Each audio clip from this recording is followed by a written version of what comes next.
Okay, what's up, everybody? Welcome to the Carlotta Chatwood Show. Okay, what's up, everyone? Okay, so the title of the show today is what it says, but we're gonna talk about a whole lot more. But the title of the show is Usher. What did I put? Oh my God, now I'm kind of confused about what I put. Gosh, when you put something up and you're like, what did you put up? I think I put Usher, Chris Brown, and your wife. Did I? So we're going to talk about that today. This is for the girlies, okay, and the guys who do listen and everything like that. Yeah, I'm excited to talk about this subject. Okay, we're going to talk about that and a whole lot more, and I'm going to dive right into it. I'm not going to hold it to like the fifth topic, okay, but I am going to talk about my it's a word. Okay, some of you last week, a couple of people asked me about my it's a word from last week. I'm going to give you a part two to that. I don't even remember what my it's a word was, but I'm going to give you a part two to what I mean, I remember it kind of, but not a lot, but I'm going to give you a part two to what I perceived is what I was talking about. Okay. Part two today for your it's a word, just starting out. Let's get with it. Okay. First of all, how's my week been? It's just started. It's been okay. It's been pretty good. My weekend was fun. I was very busy. Um, I've been feeling a sense of tiredness and everything like that, but I think it's okay. I'm okay. I did go the other day. I like to decorate for the different holidays. So I do this early. I start buying stuff early. I start getting stuff early. And so I saw this like for Halloween, pink skeletons, like at the Five and Below store. And I was like, oh my God, like what about like a Pepto-Bismol Halloween? Because I've been on this pink kick. I don't know. I've been wearing pink a lot. I don't know what the hell's going on. Okay, but no, this pink kick. And I was like, yeah, that would be fun. And then I saw this really cool witch that just circles around the cauldron. But the only thing I hate about it is because I'm not sure if they have a shed off for her to shed up. Like, when she's talking, I don't want her talking. I love that kind of shit. I love decorating. And it's getting that time, and I try to do stuff early because if you don't do stuff early, you kind of get the leftovers. You know what I'm saying? Okay. And I did the other day. I went and brought these things. I brought some. I see. I'm already holiday shopping. I start doing that late July. I'm sorry. For those of you who are going, shut up. Yeah, I do. I really do. Okay. I try to do it and get it over with so that by the time December comes, I'm only doing a little fun, little crazy stuff. It worked out so perfect last year. It worked out the years that I haven't done it. It's been dismal. The years that I have, it's been great. Okay. So that's me. This has been my week. Okay. All right. So let's get into your it's a word. Okay. This is what I am just for my life. And I am noticing, and you guys can take this however you want. I'm starting to rethink. Like we were having a conversation this week about the whole Jay-Z thing. And one of my friends was talking about the whole me referring to him as thinking the same way as a drug dealer. And I said, well, I didn't really mean that as an insult, but maybe I did. You know what I'm saying? Like it is an insult to be called a drug dealer, but you know what I'm saying? Like I don't know if I meant it in a way that was meant to be an insult. And so we were having this conversation, and I said to her that it is important. And sometimes I have to be careful because I know, people can get so offended by Jay-Z and Beyonce like they know them, but but I will say what I believe, and this is going into your it's a word. I'm not saying be a picture of perfection. We all have our things in life, or our things that we go through, or things that okay, you guys. Okay, hold on. I'm seeing something. Okay, we all have our things that we go through in life, our things that we various things that we deal with has people, as humans. And it is not how can I say this in a way that y'all don't get mad? It's not shocking to me that what I talked about with Jay-Z and Beyonce. Okay, I'm doing something and talking to you guys. Okay, so ignore me. You guys know how this show is. For those of you who know the show, you know it's messy. Okay, I be eating and everything. You know, I be doing all kind of stuff. Okay, so it's not shocking to me that Jay-Z and Beyonce are struggling with these things. You're talking about kids who, first of all, Beyonce is a different story. Beyonce comes from middle class, very high, upper middle class Black America life. Okay, Black American life. She is. I mean, she is a girl who was very suburban. Both her parents were. Her mom was an entrepreneur. Matthew was an executive at IBM. So please don't sleep. This is not. You're not seeing the same kind of. And this is not to dog her. I think things like that is those are good. That even hold on, y'all.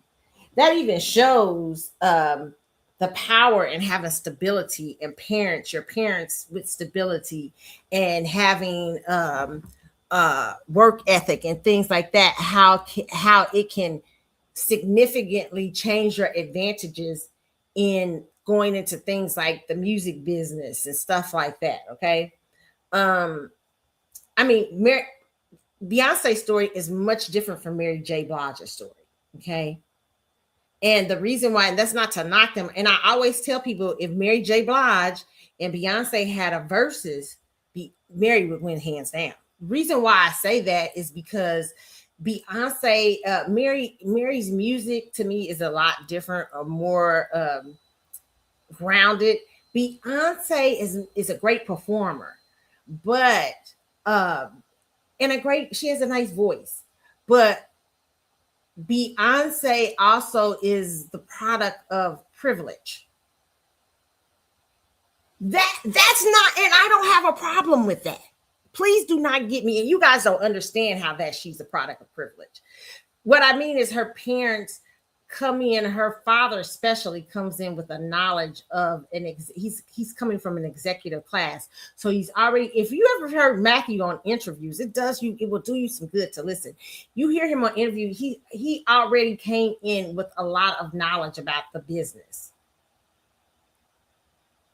Really, he really did. You know what I'm saying? He really already had, he could, and he was an executive already. So he's already coming from a different class that at that time, 80% of Black households, probably 70% of Black households weren't doing that. You know, you had the talented 10. Matthew is definitely a part of the talented 10. I'm not sure with Tina. Tina's family seems like they were well to do Creoles, but also she married into a guy who was an executive. So there's a lot there. Y'all get what I'm saying? Okay, I hope y'all do. Okay,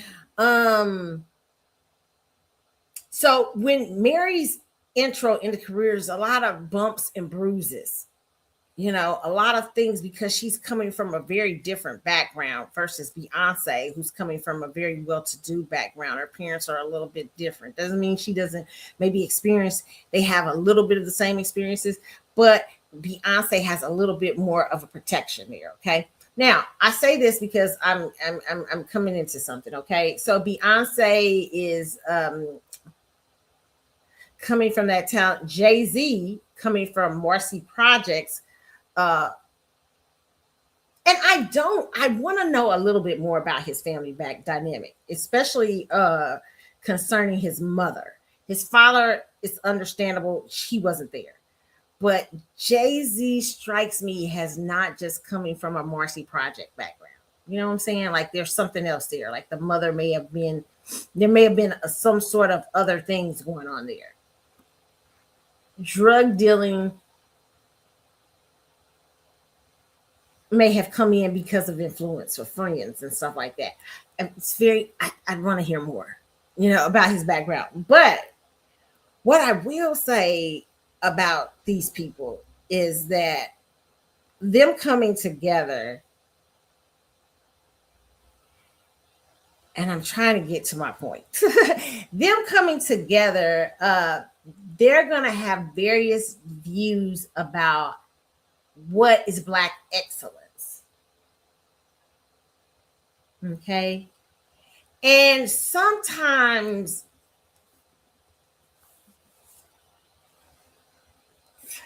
the upper class can share the sentiment, the black upper class can share the same sentiments of the blackest lowest denominator, which is with somebody like the drug dealer.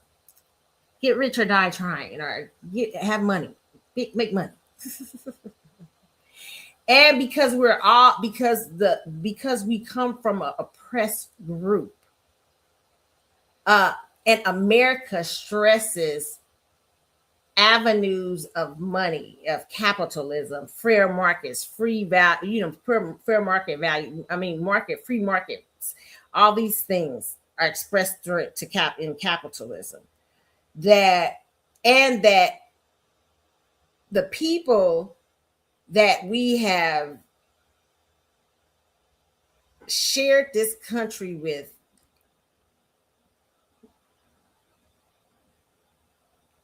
in twofold has our oppressor, but also in some ways who we get the ideals of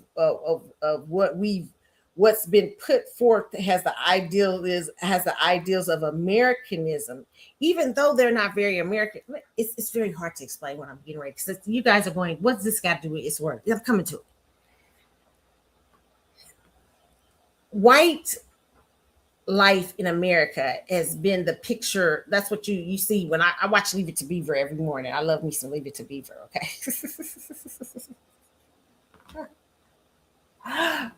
Leave It to Beaver, Little House on the Prairie, things like that. It always fascinates me. When you look at those things, these were the pictures of what American life was supposed to look like. And please remember that it's white life, right? And so Black people who are coming out of an oppressed status, slavery, Jim Crow, segregation, while we see them as the oppressor, we also see them as the ideal. Okay. And so we will pick up vibes from the oppressor that we shouldn't, and not see ourselves as just as American, and our experience is just as American as that experience, but from a different point of view. But the problem is that we try to achieve their experience to the point that we will also believe that it doesn't, you can have bad values and ethics and still, it doesn't matter as long as you can make it in America. That is, and I don't want to say that's white supremacy. I mean, that is white supremacy. I mean, I don't want to say that's white people. That's the white supremacist way that has been the undercurrent of American life in America. Okay. Yes, America is freedom and liberty and justice for all, but it also has that thing of, yeah, we had to own slaves for a long time to get ahead. I mean, we treated them like worse than this was chattel slavery here in America, and we treated them. Not only did we treat them bad as slaves, but we introduced a mindset of race. The Americans did that. Not that it hasn't been practiced in history at some other point, but Americans brought it back to the forefront. So not only was the Black American slave being treated in a way that is just like this between the slaves and the master, but the Black American slave is also, now we're going to introduce the ideas of race, that you're less than, you're not even human, and you're property, and you're worse than me. You're really an animal. You're not this and that. You're not. That's why Black people, I always say, Black people in America don't have even though we're a globalist culture, we're a global culture, because our culture is I try to get Black people to understand this, and especially Pan-Africans, because they don't tend to understand this about themselves either. Because we're a global culture, because America was able to sell us as a commodity around the world, our life, our lifestyle, and everything like that, and who we were, for good, for better, or for worse. Black people in other parts of the world didn't have the same experience that you have in America. So you tend to look at other Black people and say, when they're here in America, you tend to think of them as having your experience. But if they're from a different country, or they're for our first uh, uh, first Black American immigrant, and you know what Tyreek Nasheed calls people tethers. He says they tether on to our culture. Well, I would say this, that it makes it easy for first generation of, like, say for instance, your first generation Haitian, or your first generation Jamaican, or something like that. Your experience is probably maybe closer. You learn something from the Black American culture, sounds like you, it's familiar to you, but it's not your culture. But it's still, that's where you pick up some familiarities from. And so Black people in America who don't have a globalist perspective, and understanding we're just now coming into a globalist perspective, and understanding that people from Jamaica are different, and people this and that, we tend to think of all Black people as Black people, but that's not true. Everybody his cultures are very different. So we'll pick up, you get what I'm saying, we'll start thinking of other Black people's experiences or our experience. It's not. Okay, and so we will generalize all Black people as in our culture, and that's not true. That's not a very true statement. So I'm saying all of this. Why am I saying all this? And what is your It's a Word today? What am I coming to? When we look at people in the diaspora, we look at around us and who we are as Black people, our experiences in America, how class has been set up, and everything like that. We begin to understand, and how can I say? I'm trying to figure out how to get back to where I want to get back to, because it took me another place.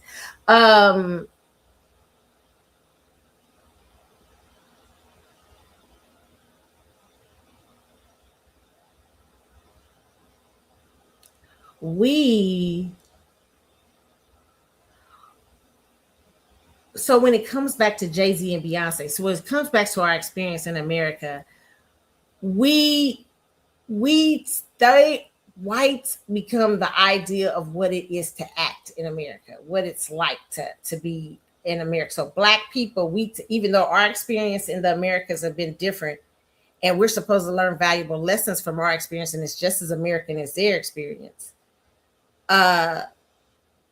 even more so. We will still look to them for nuances in how to act in business, how to do this. And I'm not saying people can't be an inspiration to you, but I'm saying the very oppressive systems that set you apart. If anything, Black America represents the Constitution. What should have been.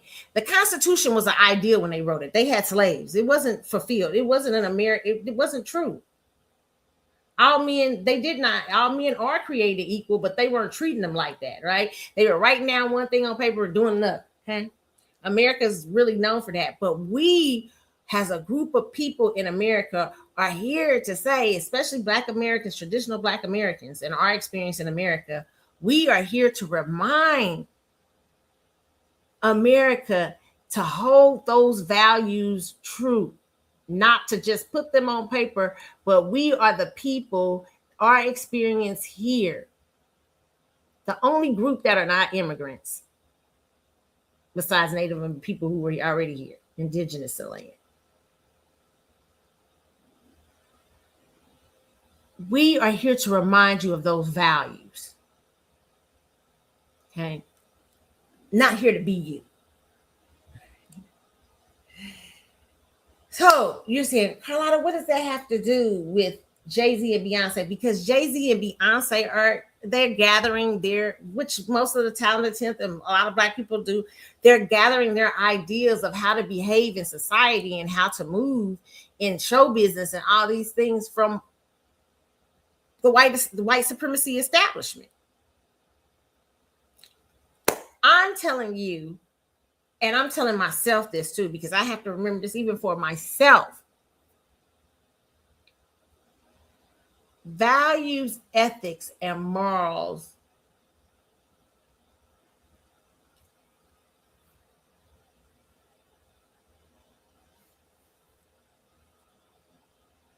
are very different from being rich. I'm not telling you not to be wealthy. I'm for you being prosperous and wealthy and healthy and strong. I'm just trying to tell you that you don't have to be discouraged in values. Your value systems don't have to be bad. This is what I'm just saying with Jay-Z and Beyonce. Jay-Z thinks that he's thinking like a lot of the white men that he's in business with. A lot of the white men who carry white supremacist ideas. Not all of them, but some of them. Right. And he's behaving like, hey, I'm just out here trying to make it for me and mine. But you come from a community that is not that. We're a village community in the midst of a capitalist society. Yet a lot of us are still capitalists, but we're very much a village community. And we're a community that has benefited off of that. Of being together, sticking together, understanding the grassroots, even if we disagree with it. Understanding what is going on with our people on various levels and not trying to exploit our people purposely, on purpose, because we can't exploit people and not realize we did it. And I really don't believe Jay-Z. I think Jay-Z thought in his head he's doing the best thing when he did that Brooklyn thing. He just can't admit now it was a bad idea. Because now he's coming to the point where he thinks, well, listen, I'm just here and that's all that matters. But it's not that what matters is that you being there. It's how you get there. And so today I want you guys to think about this. Is your It's a Word. This is part of your It's a Word today. And this is something that I am working on myself. How you get there is very important to the human experience and journey of your life and what God has for you. I don't know. I know I went all the way around in a circle to get there. How you get there is very important. Okay. So that's number one. That's It's a Word number one. How you get there and how you remain there. But it isn't I love the scripture, and I can't remember where it's at in the Bible. It says, don't desire to be like your oppressor. No offense to white people, but it's just white supremacy happened to is what it's not really white people. I really want to say this because when you I look at it as the system of white supremacy. I don't see that as white people. And I see the system of white supremacy as being used. I think there's a greater elites that white supremacy was used by elites to muddy a lot of waters, to hide behind. Okay. And we'll talk about that another day. But you don't come, your people's experience in America is not a privileged one. And you've been able to see the other end of what it's like to not have enough, to not have the best, to not do this. Why would you get up there and be the exact same thing to your people? It doesn't make sense. And then we're supposed to celebrate you for it. And I'm not knocking him. What I want to say to him, if he's listening, what I'm really saying to you is it's okay to be wrong. Black people, we proud you did so much of life, okay? But everything ain't you could have rapped about some different things. But here's the thing, okay? We have let everybody get away with everything. We've been like saying we celebrate everything just as long as you got money and made it.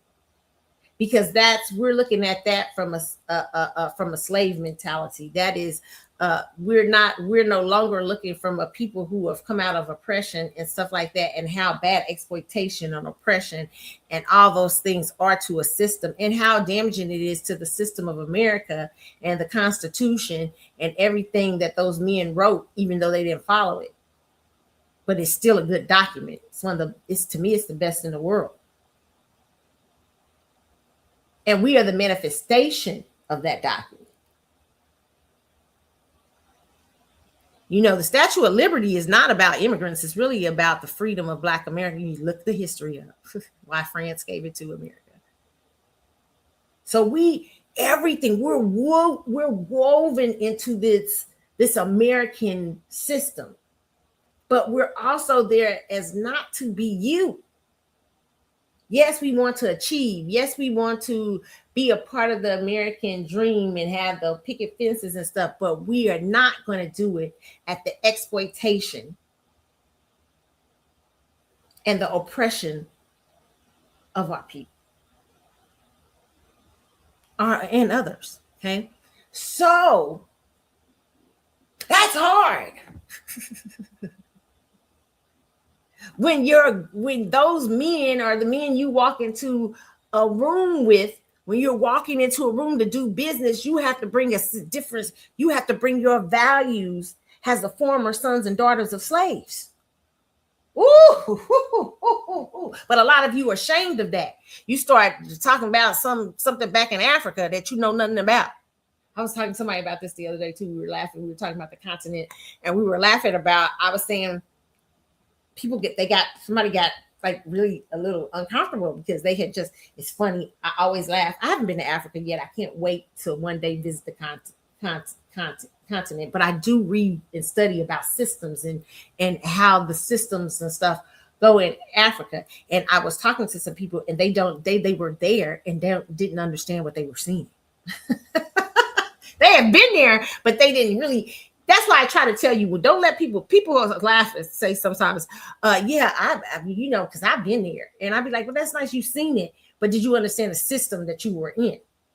Most of the times they don't. They don't understand what they're going with the tourist mindset and the tourist idea. And you haven't studied before you got there. It's great to see it. It's great to see a place. Okay. Oh, it's wonderful. But it also is wonderful to understand the system in which you're standing in. Okay. And a lot of people go and visit, but they don't have no clue of the systems in which they see or which they're understanding. So we're having this discussion, and they were like giving Africa too much. I was laughing. I said, where did you get that from? I said, so interesting. I said, you just told me, we were talking about this. I said, what made you think that? And they were like, oh, because we're just African. I said, well, what part of Africa were you in? And so they tell me what part of Africa. I said, what part of Nigeria were you in? Were you in the southern part? Were you in the north? It's very different. They're looking at me like, huh? They're there, but don't understand the system. And I started laughing. I said, no offense, and I hope you don't take me as being offensive when I say this. I said, as Black Americans, we give a lot to Africa, but where in Africa are you giving it to? Because when you're talking about the Black American, when you're talking about the slave trade, and you're talking about the diaspora, and you're talking about the Black American experience, when you're talking about Black Americans, you're talking about a full group of people, many people coming from various tribes and various countries. So when you give a privilege to a continent, where on the continent? Because various things, Tanzania is very different from Kenya, and Kenya has a very different history but in America, we're taught like Africa is just Africa and it's all one big thing, like it's the States. It's not. It's several different countries. I keep trying to tell people that, with their own sense of cultures and values and systems. Globalism is now trying to lock it all into one, because globalism has a purpose to take territories and create a sense of what they think is utopia, so it makes it easier, like some sovereignty. So it's this idea of Africa becoming one, making it easier with no borders. Those are actually eugenist ideas, but that's a different story. Okay, we have to get it. Actually having sovereignty in different countries and different cultures are all good. They're not all, everybody on the continent of Africa does not think of, it's only in America that we come here. We are the first globalist experiment, because we come here, we're slaves, and we're all from different tribes, different countries in Africa. And we are made to become one and create our own culture within America. Right. But their All right, from Africa itself is several different countries. Pan Africans have this problem too. They always tend to they just think of black people as bad. They go over there. It's always crazy to me. I'm amazed at how they think that. It's funny, but I'm just saying that when we understand that perspective, we don't. Yes, we want black people to care for each. We want all the world to care for each other as humans, but we would love black people to care for each other, but not at the expense of their own culture and uh their various cultures and their various things that they bring to the table to the continent of Africa. When we kind of wipe the cultures of Africa out when we just think of Africa as one big swipe. You know what I'm saying? So it was interesting. We having that conversation. I'm like, black people, I said, so, really, I'm just saying, as we have to appreciate our experience in America and understand who we are, right? And understand what that brings to the table. But it was them, they didn't understand it because of the oppression has been so much in America and the need to attach on to somewhere and not really fully understand it. And Africans sell that whole thing because it's a good talking point for when we talk about selling tourism. So they get a lot of black Americans on that point. But I want us to have a deeper understanding and meaning of what it is to be Black American and what that means to us and this experience in America and how we fight oppression and how we fight this and that. If we understand what our journey, when we really understand it, you were cut off. Like, it's crazy. When you think of what your ancestors had to endure when they come off that ship, they know they'll never see that place again. Most of them. Never again. It's absolutely cut off. And even the things that they did to try to cut, very interesting. I don't think that doesn't happen for a reason. I think that the experience of Black America is a one that is a horrible early on. But when you go through hard times, it's to teach you something and to make you stronger. What doesn't kill you makes you stronger. I agree with that. And it should make our perspective of ethics and values and morals and how we see ourselves on this journey very different from what white America sees itself as. And white America can learn valuable lessons from this too. This is just a human experience. You get what I'm saying? So that's my first it's a word, okay? My second one is, so it's your having values, ethics, and systems. And I know I went around the world to do it. You know, y'all know how I am on here, okay? Next thing I would say is understanding, and this is one for me, when your systems are no longer working, when who you are is becoming too big for your system. Me and a friend was talking about this the other day. She was talking about how she was recognizing like how her friends are getting tired of her when she goes out. She has another group of friends and she said, I can't talk to them about deep things. They just be looking at me like, oh. And she said, I loved it, but I had to realize, she said, so I just went back to talking like, basic stuff, blah, blah, blah, blah, blah. She said she realized that they couldn't understand the change that she was undergoing and that she had to revert back to something she was no longer just to make them feel comfortable. And I was like, ooh. And she was like, yeah, I'm outgrowing the system. I said, you are. And what happens when you start to outgrow a system? You become dangerous to the existing one. So sometimes that means that you got to know when to hold them. That's my favorite. Know when to fold them. Know when to walk away. Know when to run. You got to know when it's over. You got to know when it's time to that you are outgrowing your system. You are outgrowing your environment. You are outgrowing the things and the people around you. And that is okay. That doesn't mean you don't love them, you don't cherish them, but that means you understand that. And that means that you need to start putting yourself in places that are uncomfortable so that what you value and what you're starting the new values and the new ideas and ethics and things that you're taking on, you um you're able to share them and evaluate them among people who have been there, done that, and understand where you're going and can lift you up accordingly. Okay. Now, the first one I said is very different. It's not being an person that's exploitive.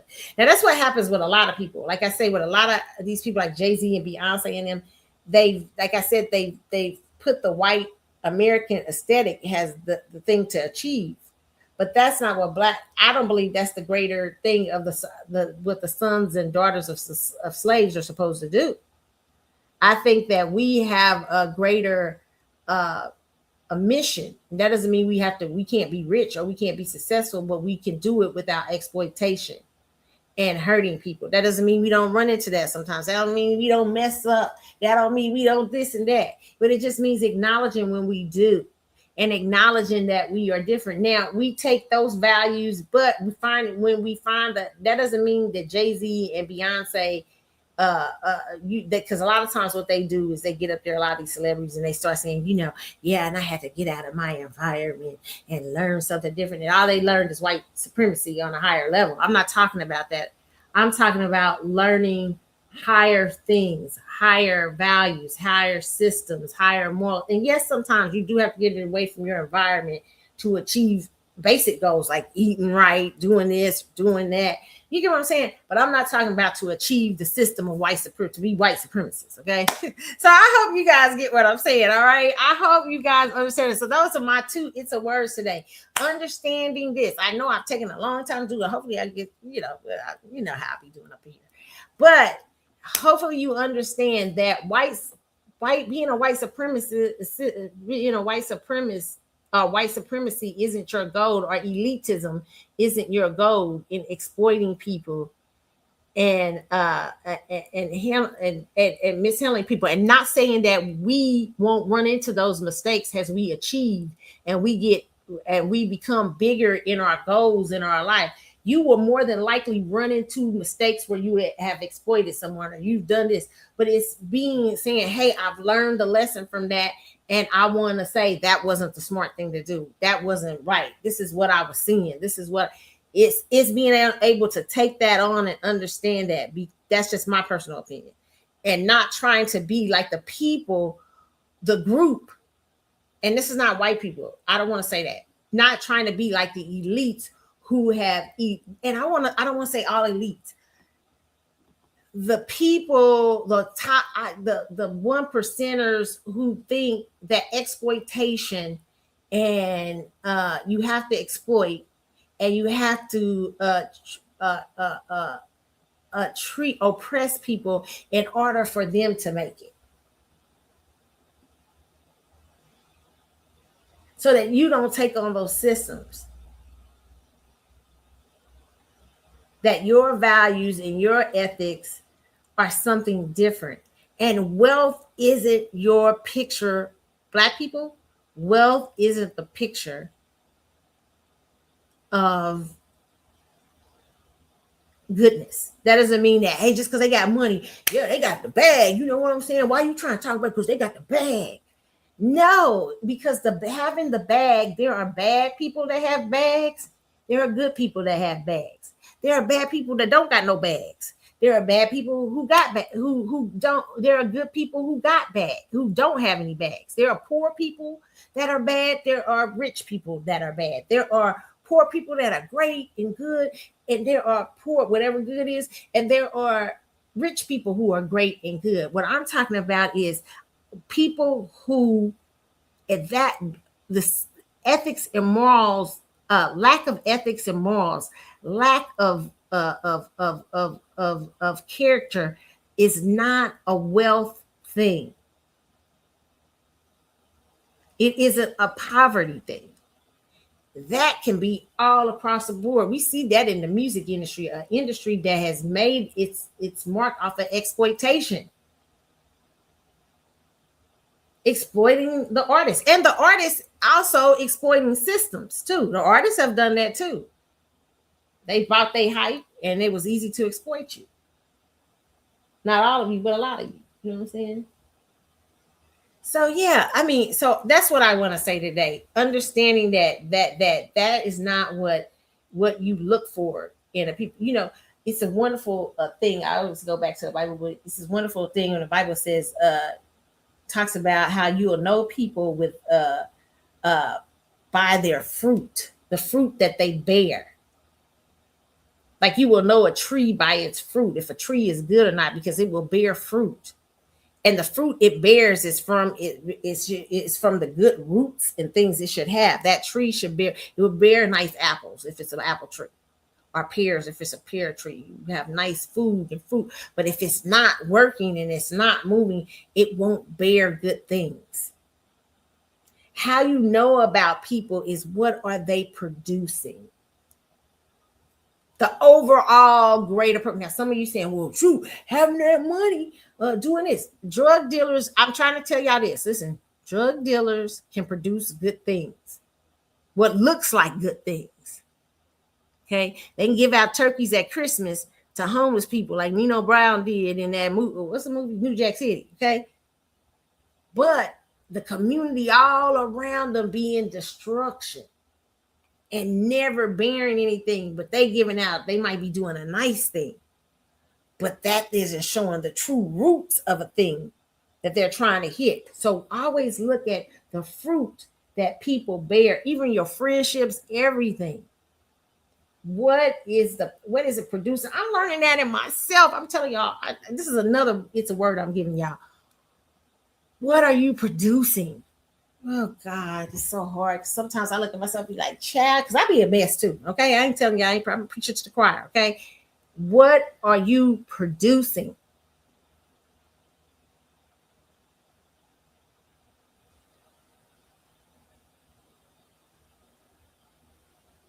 What is the fruit you are bearing? When somebody looks at you, what is it that they see? Ooh, it's tough, ain't it? But it's right. It's tight, but it's right. Is my God, my spiritual mom you say it's tight, but it's right.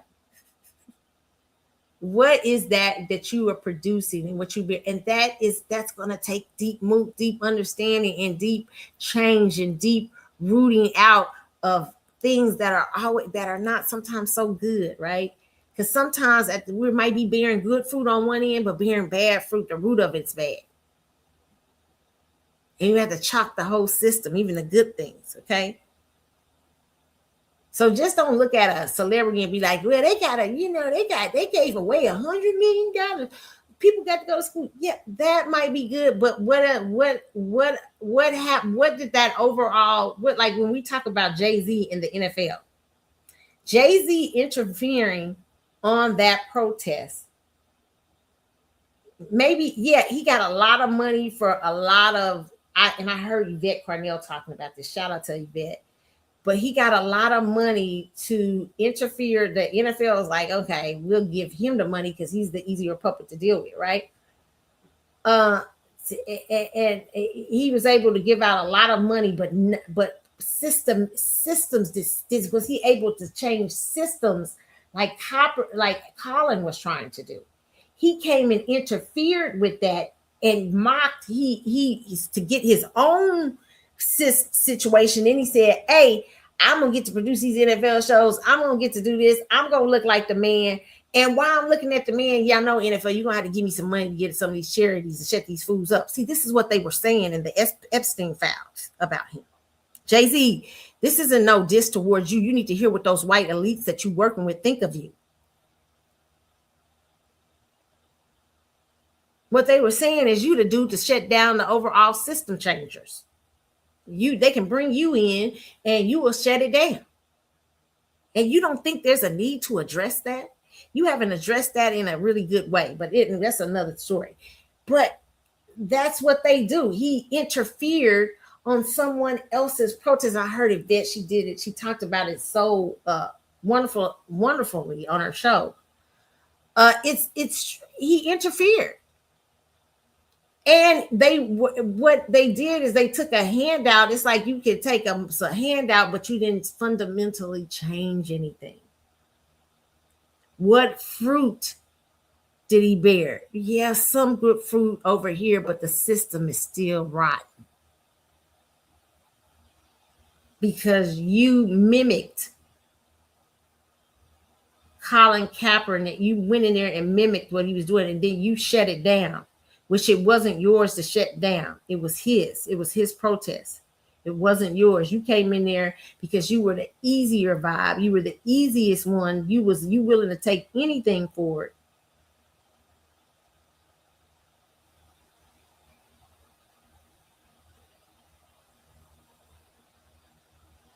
And he destroyed a moment that could have been complete change.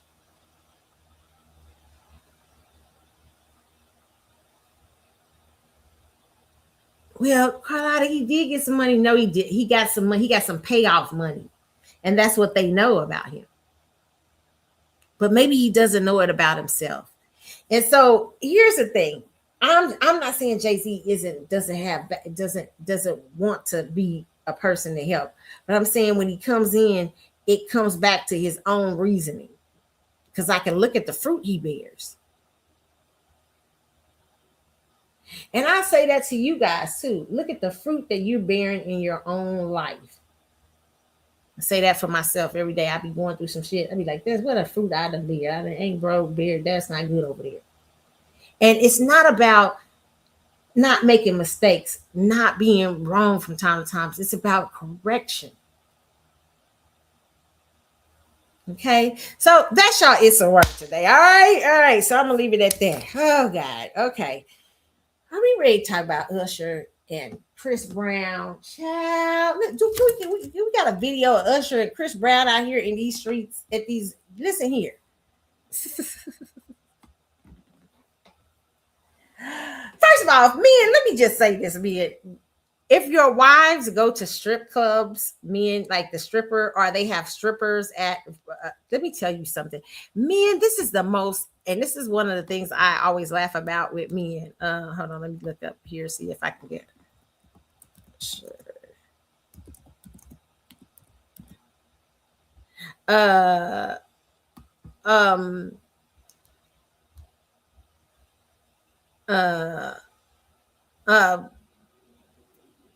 One of the things you have to understand, women are a lot more sexual than you think. That's why I always laugh at men talking about, well, it's not natural for men to be monogamous. I said, well, if it ain't natural for you, then what you think it is for women? Because women are highly layered. Women probably as layered as women are to be, like I said, a helpmeet to men. They have to be extremely layered and nuanced. So what do you think that means for women? Let me just say this, okay, men. If you've never been to a point where you've seen women at a strip club, or you never seen women where there's males, women act way. You men just sit around and watch tits and stuff bouncing and all that stuff, and y'all might get a lap dance occasionally while y'all doing business deals. Women, whoo! If you've ever been to a strip, women it be wild up in women like Chippendales and stuff like that. Oh my Lord, oh my God.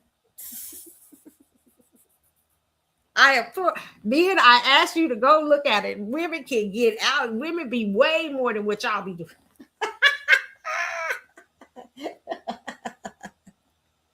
Women go to the strip club, it be on, baby.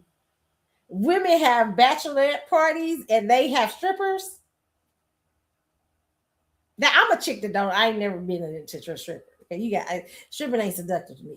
But you know what I'm saying? But for a lot of women, it is. And women will listen here.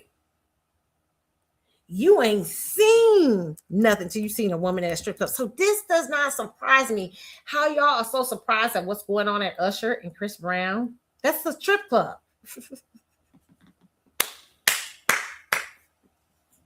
That's a women's strip club.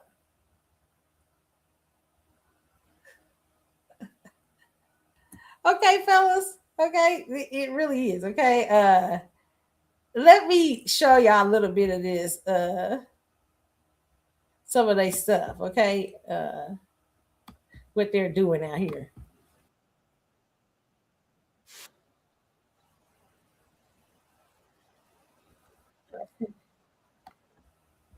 Let's see. We really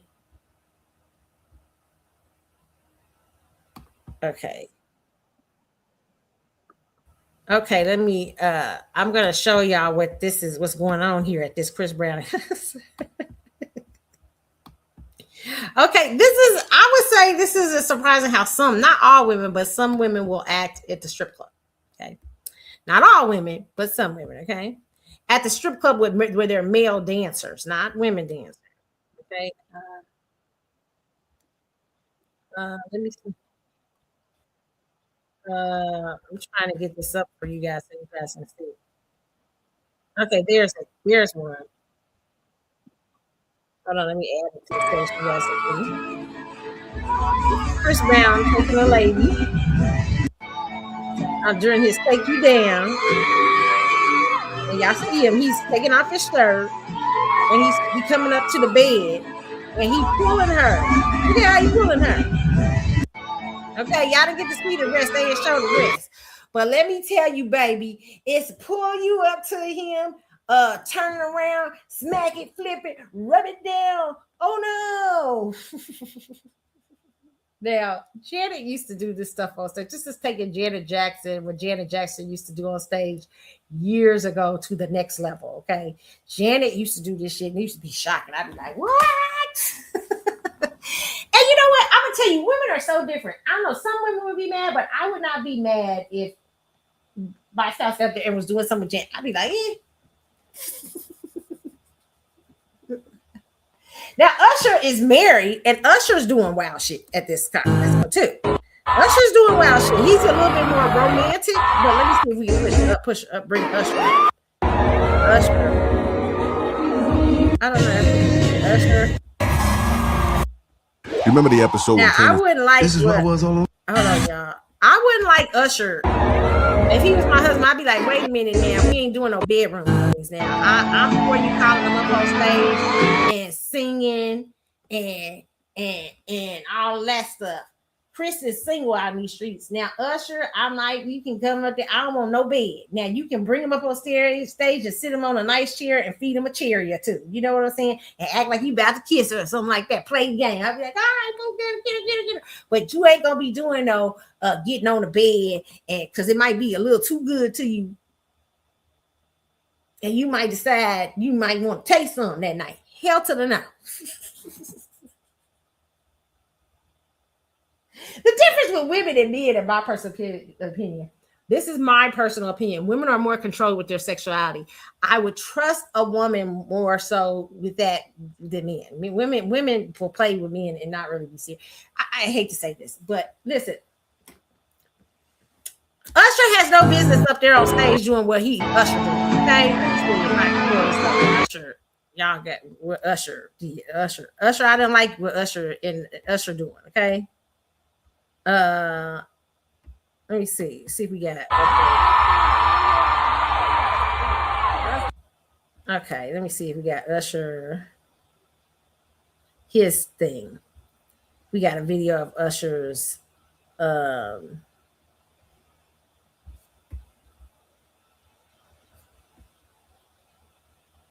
let's see.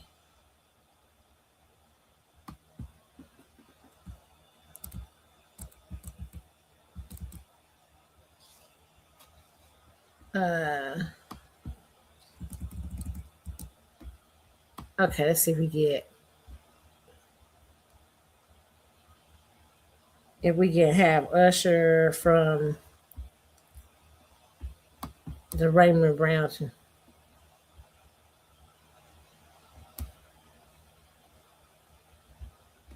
Okay.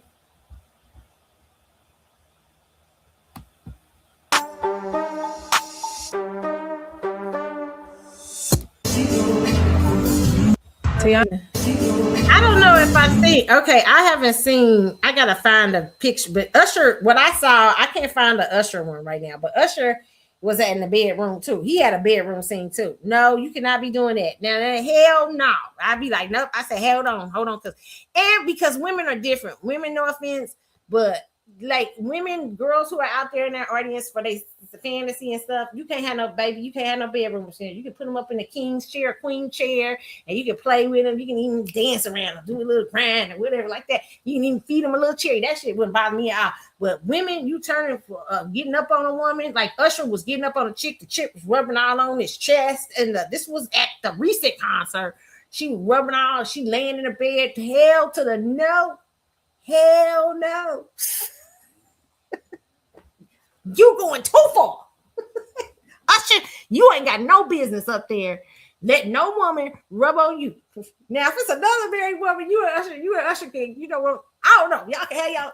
I still say no. Hell no. I would be hell no if I was his wife. Wife, I would be hell to the no right there. You no, we not doing it. You're not playing in my face. Now, you welcome to feed them cherries. Okay, I got limits. Shit. Y'all be thinking I ain't got no limits. I got damn limits. You welcome to feed them cherries, Usher.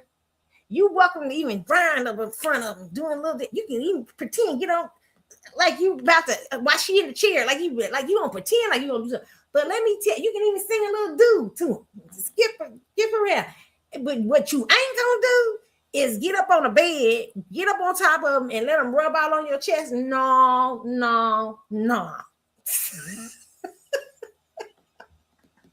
His wife is better than me. This is when the Scorpio come out.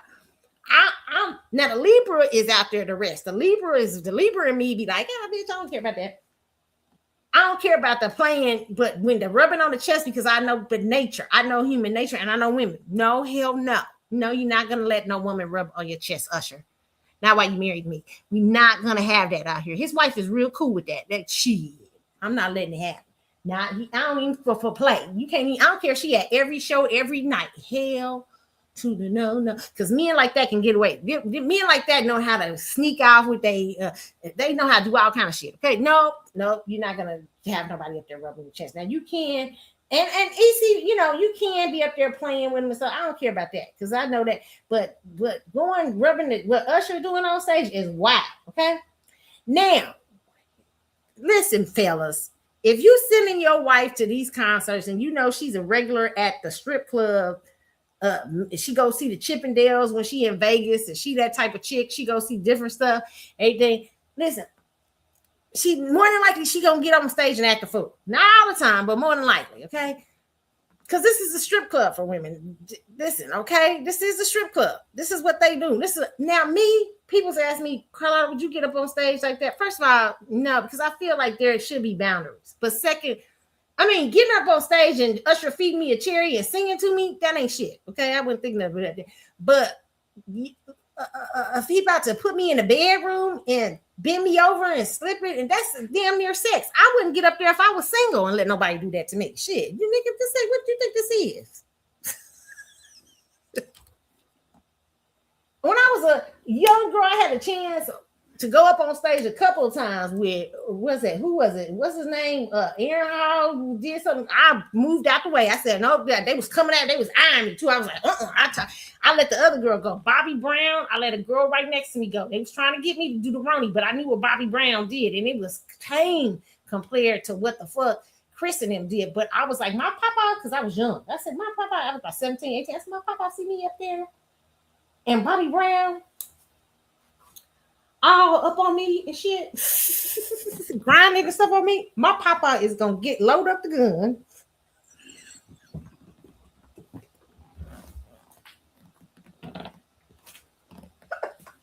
I ain't lying. I wouldn't lie. I ain't lying.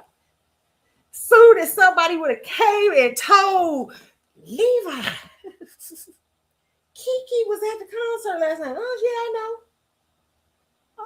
Did she tell you she got taken on stage? what they sing a song to or something? Nah, Mr. Lee, they was all up on that girl. What you said? Who was all up on her? Oh Lord, help me, Jesus. Oh Lord, help me, Lord. No, I wouldn't. I knew what it would be. I knew. I know. I was like, nope. I'm trying to save Bobby's life. I'm trying to save Aaron, your life. Hell no. You didn't get my papa up in here. My papa be up in here with the. He'll go to the next city. That's how kind of crap I am. He'll go to the next city. Wait for your ass after stage. Oh, hell no. Oh, I knew not to get my ass up there, okay? Okay, and it just became a habit. It was fear. First off, the first thing was fear for the men. Man, I don't want to get you shot. I don't want to get you killed. Okay? My grandpa would have had a good. You know how old she is. Now you better answer this right, because if you don't answer it right, I'm gonna blow your ass out of here. That's my grandpa. Okay, that's how my grandpa would be. Hell no.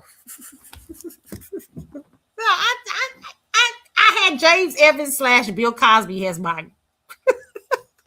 he embodied both people, but James Evans on the to a whole nother level when he get mad. Okay, to as terms with protected his family. Okay, no. Everybody knew not to mess with Mr. Levi. Okay, so no, that's the first thing. I wasn't coming up on stage when I was young and single because I was like, oh no, my papa. So that was one man I had to worry about. Okay, so I already had learned. Listen, girls out here, okay? Listen. Men, if your wife is going on stage, first of all, and she's getting her ass, not singing, getting sung to and all that stuff. Let me just explain something, fellas. I'm going to tell you the truth. Usher and Chris Brown more than likely can take your girl, okay? More than likely, or they can put up a good ass argument, okay? Why? I don't know. Not all women, not all men can they take your girl. Let me just say this, okay? Fellas, oh God, I don't know how to say this. And I know some women are going to be mad at me for saying something. Some women are going to write me and stuff like this. Please don't write me. Okay, listen. Fellas, most of you are out there, if you're giving your wife or girlfriend an underwhelming experience, okay, in life, know that Chris Brown and Usher, with his married ass, even with Usher with his married ass, okay, can take your girl, okay, because they can show her shit. Now, some of you men who are not giving your wife you good to her, you got the experience of a lifetime. You know what I'm saying? Don't worry about it. I mean, they can tempt her, because they got some shit probably she ain't never seen. But listen here, okay? But I'm just telling you, it's different when you good. You know what I'm saying? They'll think about it a little harder. But you mean that sometimes they not so good? You know who you are. Don't send her to the Chris Brown or Usher concert, and she could be, you know what I'm saying? She can be lured away. Okay, I'm just trying to tell you. But and she a baddie already, and you not treating her like she a baddie? Ooh. I wouldn't send her to the concert. I'm just saying as a woman, I'm being honest, okay? Now, there are some women, okay, like me. I'm not going on no stage. I'm not going on no stage so you can freak on me. That's not, even when I'm single, I always want to be treated as a lady until we get to that point. Okay. When we at that point, then hey, well, okay, that's private. Okay. You is not gonna take me up on stage, put me in no handcuffs. First of all, I'm paranoid. You put me in some handcuffs, anything can break out in the arena in this day and time and shit like that. I'd be like, oh hell no, don't know. You're not putting me in no handcuffs. Secondly, I just don't, even if I'm not in a good space, if you're not in a good space, and this is to the ladies, I'm gonna get to the ladies in a minute. I'm not gonna say that yet. But you just listen, that's just not good. I don't like that as a woman. I don't like even what they're doing on stage. I don't think Usher should be doing that at all. I think he should be doing something different, like singing to a woman or something shit.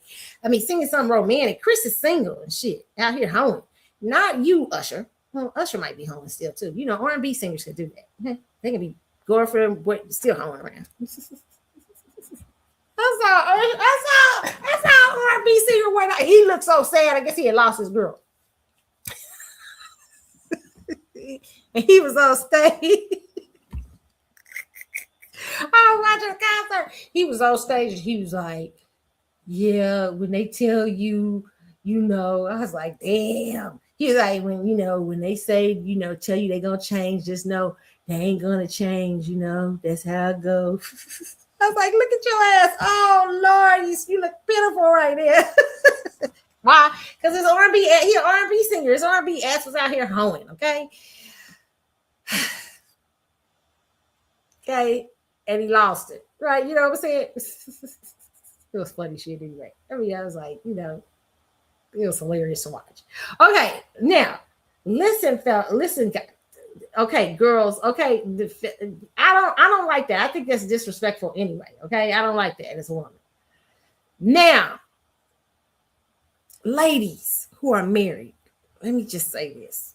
First thing, don't embarrass your husband like that.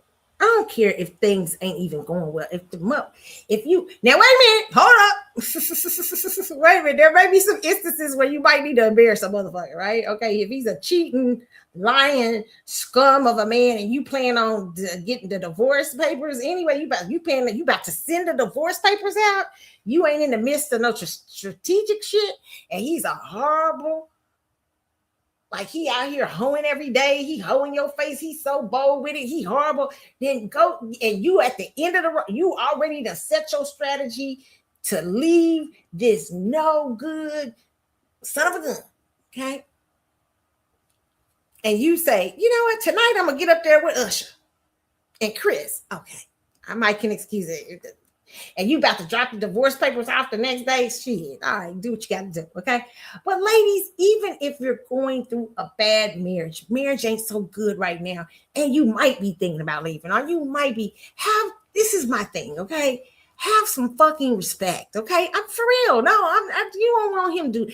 They're like, you don't, like, even if it's the end, if it's not going so well, you know what I'm saying? And I know I said, fellas, don't send your girl there if it's not going so well, because I know women will get still, some, not all women, but some women will get up there and be like, fuck, I'm gonna do what I need to do. But, and I know how women act at strip clubs and stuff. I've seen it. Okay. And they don't take it as seriously, I don't think, sometimes as men. I don't think women take sexuality in the way that men take it. It's very different. Usher and Chris Brown are a part of a larger fantasy. And they also embody what women, the manospheres talk about women being hypergamous and being liking. Yes, they embody men who can look like they can fulfill dreams. They give off a fantasy. Okay. And being with Usher is far different from being with Bob, who works the 9 to 5. Okay. Now there are wins with both of them, losses with both of them. Okay. There's a price for both of those guys. Okay. Okay. I want you to understand that. And this is what I'm getting at, trying to talk to you guys, you wives out here. Okay. When you go to these concerts, understand, even if you're in a bad marriage or your marriage ain't going so well, you like, I'm about to be out of this mug in about 6 months or so. No, don't get your ass up on stage and let Usher smack it up. First of all, just don't do that as a woman. I told y'all I wouldn't even like that just as a woman. It's a different if you to get up on there and let him sing a little song. Here, dun, dun, dun, dun. Like he sung one of those little romantic songs. Oh, that's cute. Your husband be like, oh, that was cute. Something like that. Okay, some men get mad about that, even just singing at you. But no. Most of men probably wouldn't care about that.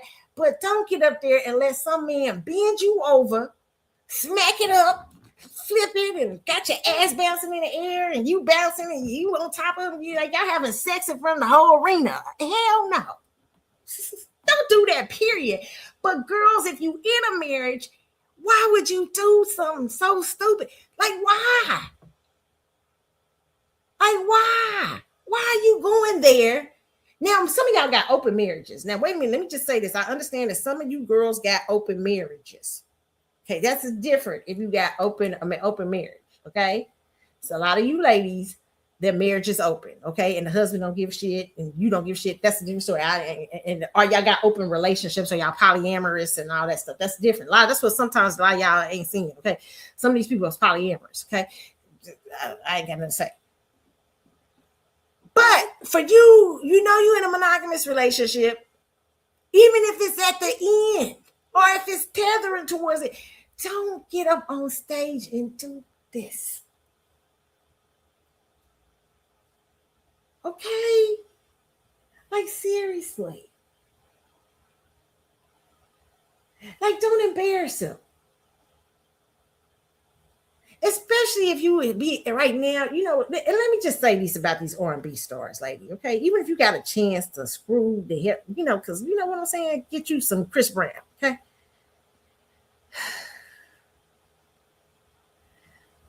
We gotta think long and hard. Is it a one night stand? Listen, some of you girls is in relationships and marriages where you're in marriage, you got two kids and a pot, and your kids is grown or whatever. Or you got a kid, a little bitty kid, two kids, little kids and stuff, and you going to the Usher and Chris Brown concert to let off some steam. But your husband is, he got being married to him is not just, a great time and you have a good marriage or okay marriage or whatever, or even if it's getting mundane.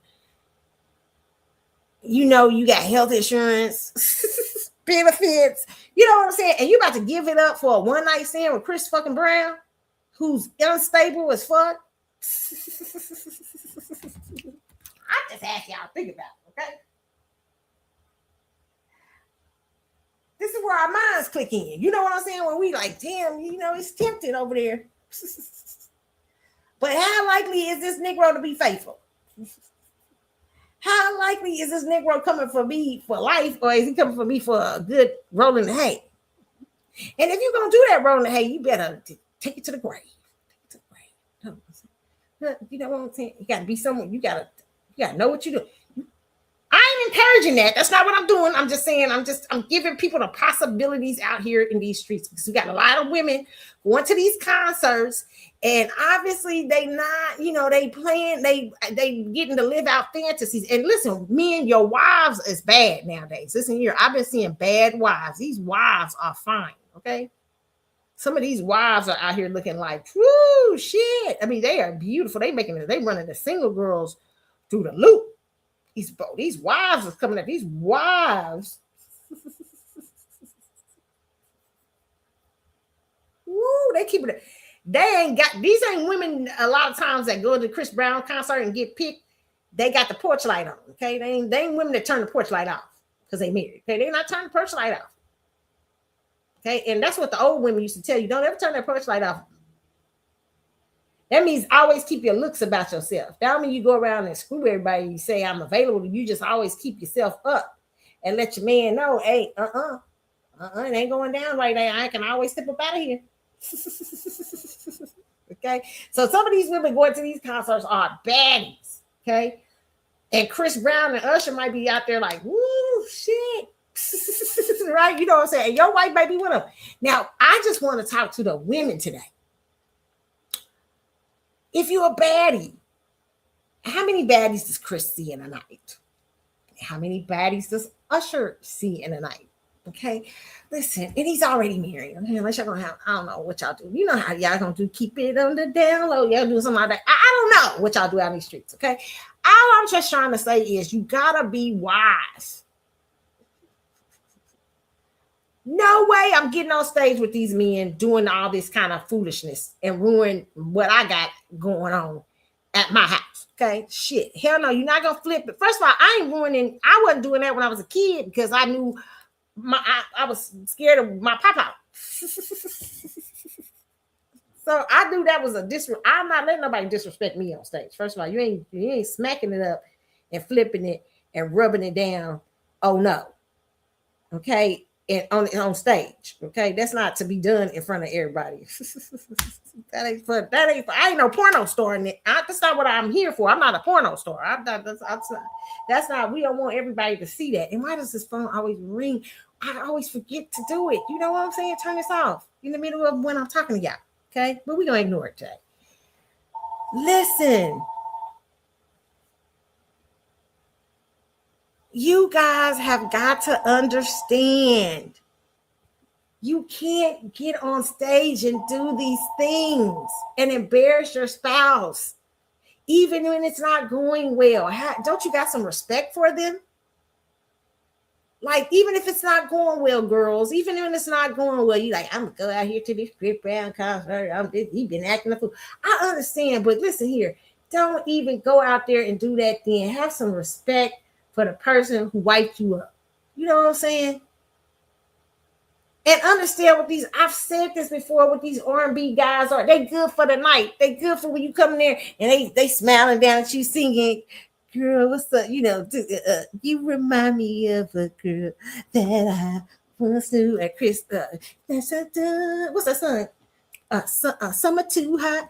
Gotta look at him. You be dancing and looking at you, winking at him. Hey, Chris. And all that stuff. And be like, girl, Chris is playing with me. You got Brian Rice with your friend. Okay, I'm for it. I'm for it. I am for it. Okay. But listen, this ain't a situation where like he didn't try to holler at you. You know what I'm saying? Like, this ain't, I'm trying to make women understand, because sometimes you gotta help some women.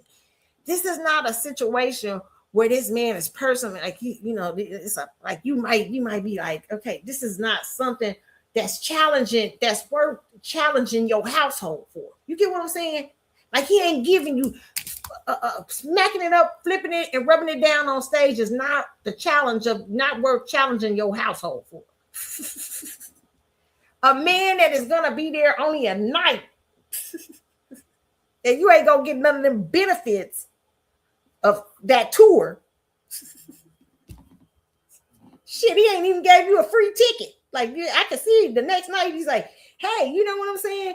Hey, hi, you're a nice girl. Would you like to come to the X concert?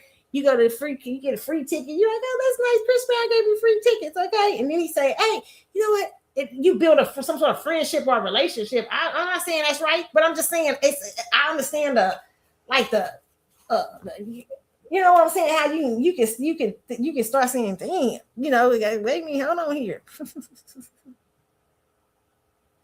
He's sending you gifts or something like that. But you girls, we talking about what in the world? Oh, something I just saw, y'all. Ignore me. Okay, this is crazy. Anyway, listen. You can't be doing this with nobody, just these men. You got to be smarter than that. You can't just be going up on stage and flipping it around and rubbing it up, and you cannot.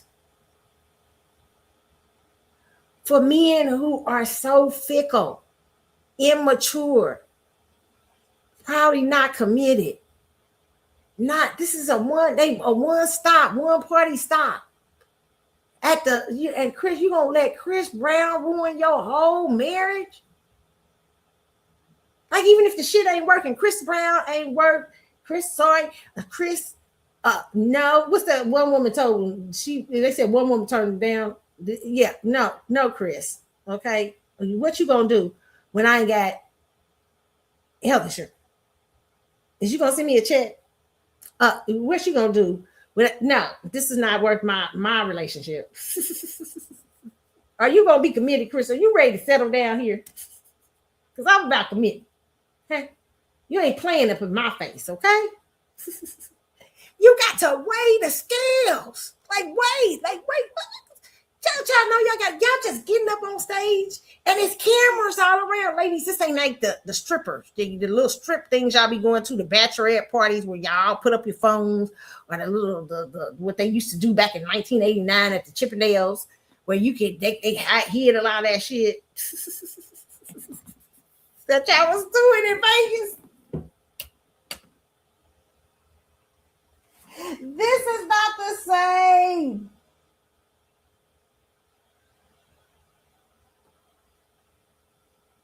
This is not the same, girls. It's cameras everywhere. And it says so much to the character of who you are. If you get up on that stage and you let that man, first of all, I said something to your character to me. I mean, I ain't trying to be funny, young ladies. I understand what Kayla Nicole did Listen, what happened the first Chris Brown tour, I thought that was cute. That wasn't really much. He wasn't really doing much. He was acting like he was doing much, but he wasn't really, that was just a lap dance. That wasn't nothing. I was laughing at that. That's fun. Hey, that was this what he's doing now. And he was more playful with it. What he's doing now on stage is damn near porno. Okay, listen here, I'm serious. The couple of times things I saw is and people rubbing and turning around and being flipped up and brown and all that stuff. That stuff that's reserved for the bedroom.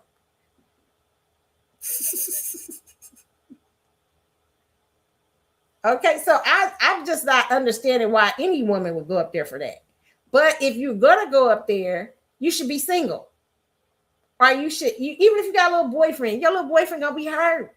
I was laughing because Cam Newton was talking about me and mine. I like Jazzy, go to the concert and have a great time. Shit. He ain't putting no ring on your finger.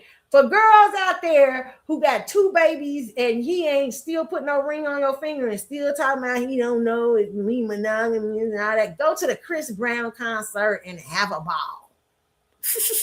At Usher concert and have a ball. You ain't got, well, wait a minute. Ain't Jazzy is in a relationship? Is she? Shit. Nah, Jazzy, up there. You gonna get child support checks still. Shit. Hey, you know what I'm saying? Like, us a work. Sometimes you got to know. She don't know when I wouldn't even, I'm just playing though. Y'all don't go up there. I'm just saying I wouldn't go up there, period, if I was a woman. But with me and like Cam, shut up. You can't stop your. I don't know who you think you stopping. Only Jazzy's crazy, yes, okay? Because she's far too invested. She invested when he got no investment. Well, he got a couple kids. He gave you a couple kids. But ladies, you do got to think of things in business terms. You can't be up there and being reckless. You can't be up there and you can't be up there shaking your ass and doing all kind of wild shit, knowing you got a husband or a true ass committed relationship at home in front of the arena where there's cameras every damn where. Okay, you girls got to stop it. These men are not going to leave you with nothing. They're going to go on to the next city and do the same thing the next night. And if you get to hook up with Chris or whatever the fuck y'all doing out there, if you do, he going to go to the next city and pick up another one. Is this worth, I don't know, some of y'all may have really horrible shit, but is this worth throwing away your shit? Now, listen, if you're in a situation where, like I said, the divorce is about to come through and you've been dealing with an old scoundrel, and this is the kind of person you are, you don't mind getting up on stage and flipping it up and down, do what you got to do, okay? I don't suggest it, but I mean, you know what I'm saying, but do what you got to do. But I am just wanting you girls to start to think smart about how we handle these type of things. This is a fantasy. Chris, it's a fantasy. My fantasy, Lenny Kravitz. Okay. Oh, Lord. Lenny looking at me like, yeah, bring her up on stage. I'm like, oh my God. No, not for you to do all of that, Lenny, as much as. But listen, check this out, Lenny. You're a nomad. You've been nomading, hoeing around here for the last, what is it? I don't know, long time. It looks like you're not a committed guy. You can't come to me with no night shit. I ain't risking my shit for no, bullshit. That's what you gotta start doing, ladies and gentlemen. Lenny, you can't just call me up on stage and flip it and run around and think you're gonna run on to the next town and ruin my shit. I gotta come home and my husband looking at me like, the fuck you up there doing? Lenny, you what? Bitch. I mean, I understand you like him and all that shit, but damn, you ready to go with him? And I ain't got no chance of going with your ass? Oh no. Girls, are y'all stupid? I'm trying to tell you, no, it's not even Lenny Kravitz. As much as I love me some Lenny fucking Kravitz, Lenny ain't got no beard in. Liddy up here playing. Liddy playing. When they come, Usher and Chris is playing, okay? They having fun. They living out they wildest fantasies as rock stars, okay? And you a part of their wildest fantasy as rock stars. You a part of a sea of girls. This is not worth giving up your shit. Okay? It's not worth giving up your shit. He's not a serious contender. For the girls who are single and got a man and you got somebody you committed to and you with, these people are not serious contenders. And for the women who's going up there and you marry, even if the marriage is bad and if it is not good, whatever, he is not a serious, Chris and Usher are not serious contenders for your heart. They're going to leave you with a troubled situation. Like one man is filing for divorce because this one man was throwing his wife's shit out on the curb on one of the videos, okay? Because his wife then went to the Usher. They say allegedly she spent he didn't know how much she spent for the concert tickets. Supposed to spend big money for VIP. It was crazy money that I heard. And then she got up on stage and let Chris flip her around and do all kind of crazy shit. And the man threw her shit out on the curb. He was throwing her. Was that worth it, girl? I don't know. He might be a scoundrel. I ain't heard her speak yet. But it's not worth it when you don't got a plan. Like where he can throw your shit out on the curb. If you was getting ready to go to a concert and do that and act the fool, and let's say he's a scoundrel, okay? And you was getting ready to go there, you should have made sure all your shit was out the all your valuables and shit was out the house. Because you know this is about to go down. Okay. So don't be no dum-dum. Don't get out here with Chris and Usher, who just galley whopping through town. They ain't no serious contender. This ain't no man that's no serious contender.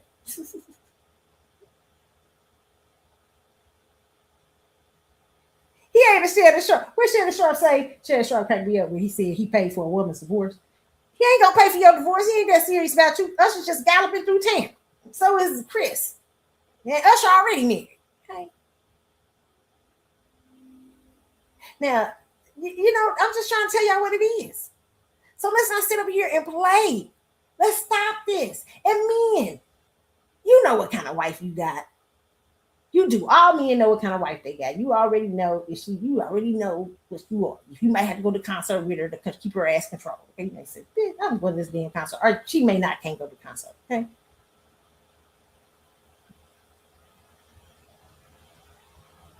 But let's not be dumb, ladies. Let's for real. Let's have there is some boundaries I think you should have as women, period.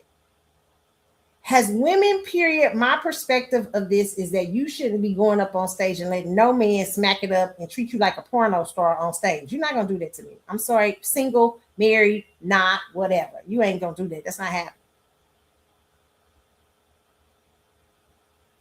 Secondly, though, if you choose to go up there, understand the risk of that. Like, don't be surprised if you go up there and you let Chris, especially Chris, because Chris do a more risque thing. Usher's is risque, but not as much as Chris's. But his is risque too, because I saw a girl feeling all over his chest and everything. Baby, he could not be that. They cannot be happening. That's my chest. Could not be doing that if I was his wife. Oh no, that's my. We're not playing them games.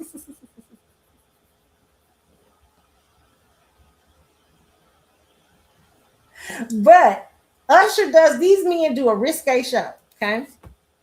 Now, unless your wife is some sort of model or something like that, and they done worked out a deal or something like that. I don't know if this is what's happening in these places or something like that. Because sometimes women are models or different things, and sometimes they call people up on stage and they done worked up a deal. And I know that used to happen back in the day, and that they can be committed, and so people know what they do. But for those of you, they say this is organic. If Chris and Usher is calling you up on stage, girls, and you're married or in a committed relationship, weigh the cost. You got to know when to hold them, know when to fold them. That's the same favorite song. That's my little son. Know when to walk away, know when to run. You'd have a couch, but you can't be a gambler sometimes. Sometimes you got to put the. Sometimes you don't want to play your hand. You like, that's a risky hand right there. Hey, I go, it may be fun. My friends is gonna get a good hee kiki for a month, and we gonna be girl. You gonna get a good, nice little show. But what is you? What is it gonna do to your overall shit you got going in life? Why this man gallop out of the town? He gallop into the next town to destroy somebody else's shit.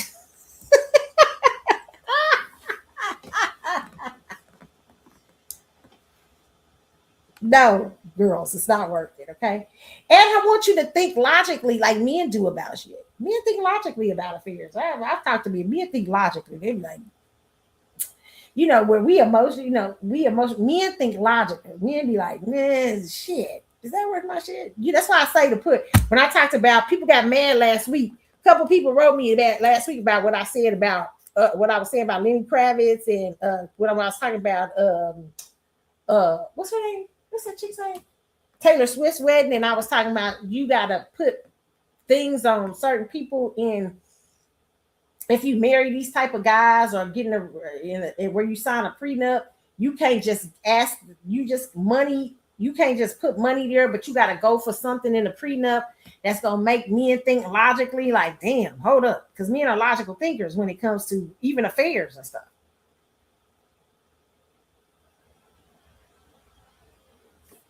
Not always, but they are a lot. They logically thinking about shit like, shit, did you work me losing my whole catalog?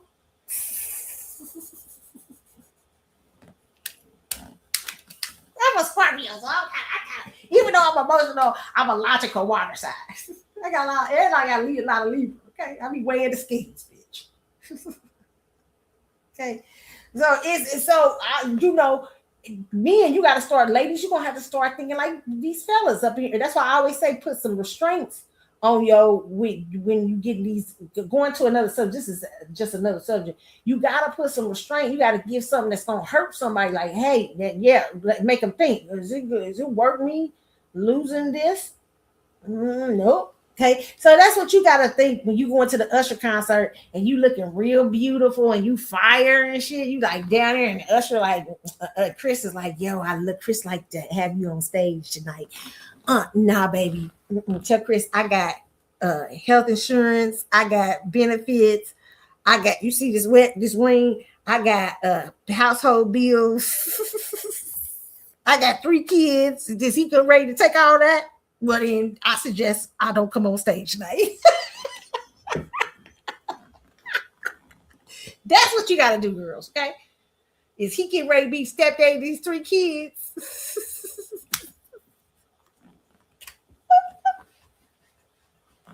Okay, I'm trying to think of y'all, get y'all into logical thinking, okay, and not just thinking about the temptation of Chris Brown. Okay, I want y'all to think logically. Okay, like me.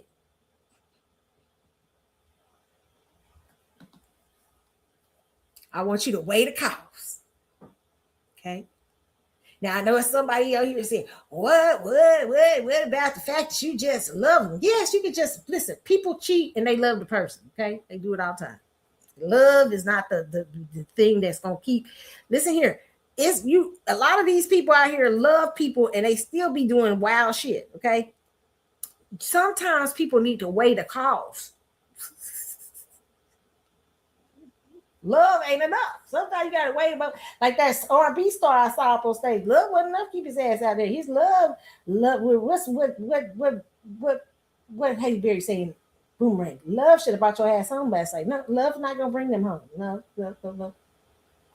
You know what to bring a man home? Knowing that you will walk up out of there. They'll be like, if you a spin a blocker and they know they can get you anytime. They like, yeah, she walking away this week. She'll be back next week.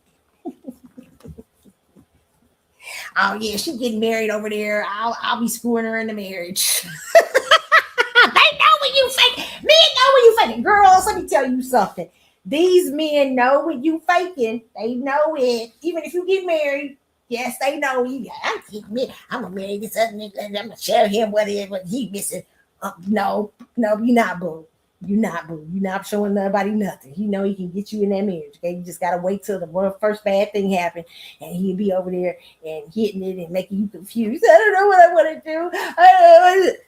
Okay, that's how the shit go. I'm trying to tell you, girls, you got to think logically. Now you got to go into logic. Love. Love is illogical at times. Okay, so we don't want to use love. We want to use actual benefits. The benefits of being married. We want to use the actual benefits of the what is it that you risk going out on stage with Chris Brown and Usher. What is it that you want to risk? I want you to leave you ladies with that today. Okay. And fellas, I want to leave you about this. Your wife, here's the thing. Yes, you might should be scared, especially if you's a bum deal. You know you a bum deal. Okay. If you a bum deal of a man, even if you ain't a bum deal of a man, men like Usher and Chris Brown.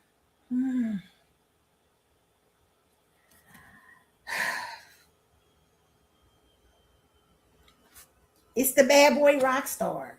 You know, it's a temptation for a lot of women. Not all women, but a lot of women, okay? And it's hard to be, just know. You know what I'm saying? You gotta know what it is, and don't let nobody disrespect you. Don't let nobody go up on stage and be, if that's that's crazy. Okay, but at the same time, the fact that you have to worry about these two, that you got to worry about that tells me if you got to question yourself. Make sure if you're doing everything that's right, supposed to be right, and everything, women gonna rethink that. They're gonna rethink. Some women, like I said, depends. Don't think on an emotional level, girls. I want you to think logically.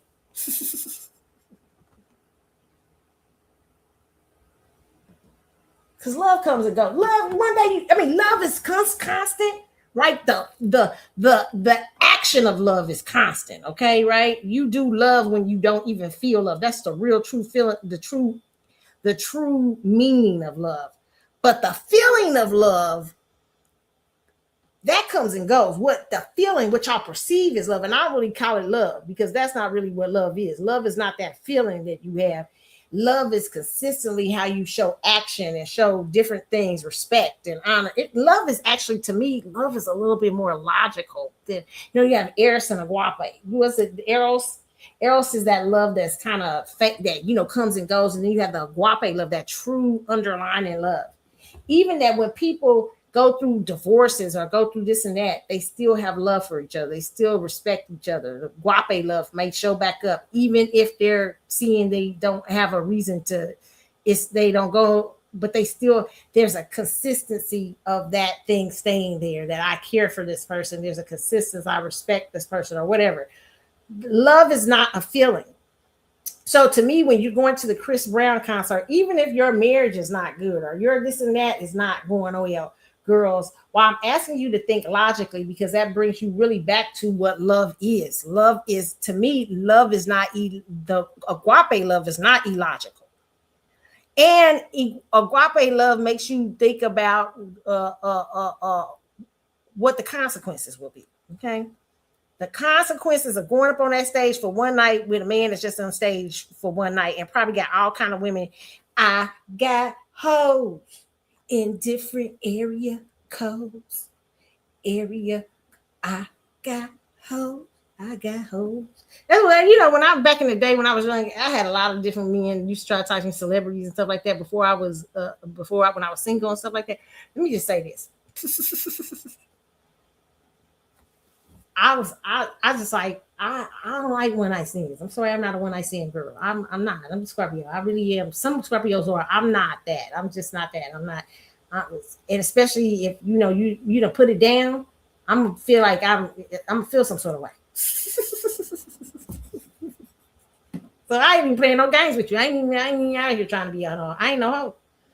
I ain't even saying I'm a hoe, because there's some women, I had some friends who was not a hoe and they did one night stands and they really, they could walk away from and they didn't have no feelings about it. But I never was that chick. I'm just not that girl. Okay, so I knew. I was like, hell no. So that the rock star thing is attractive to a certain point.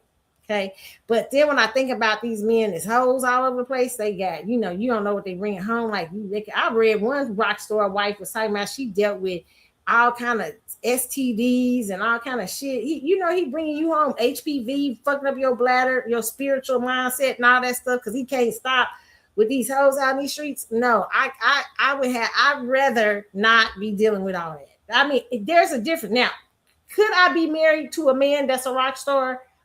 Yes, I could, because if he's loyal. Do I understand temptation come? Temptation come for all men, no matter who you married. If you married to a 9-to-5er, they have temptations. If you married to a rock star, but the rock star has more options. Okay, so usually what's happening with 9-to-5ers, I'm gonna tell you the truth, ladies. And it's no offense. I love me some 9-to-5ers. Hey, ain't nothing wrong with no man working 9-to-5. They got the most consistent, they got the benefits, baby. Okay, ain't nothing wrong with that. I love a man who got a career and a job. There ain't nothing wrong with that, okay? But what I will say the difference is a lot of times, and don't get it twisted. Any man making money, making 6 figures, even if they're 9-to-5, they making big money. They always an option. They always got options, always. Okay. Listen, and they all got options. Okay, because women like money. Okay, so so don't underestimate that.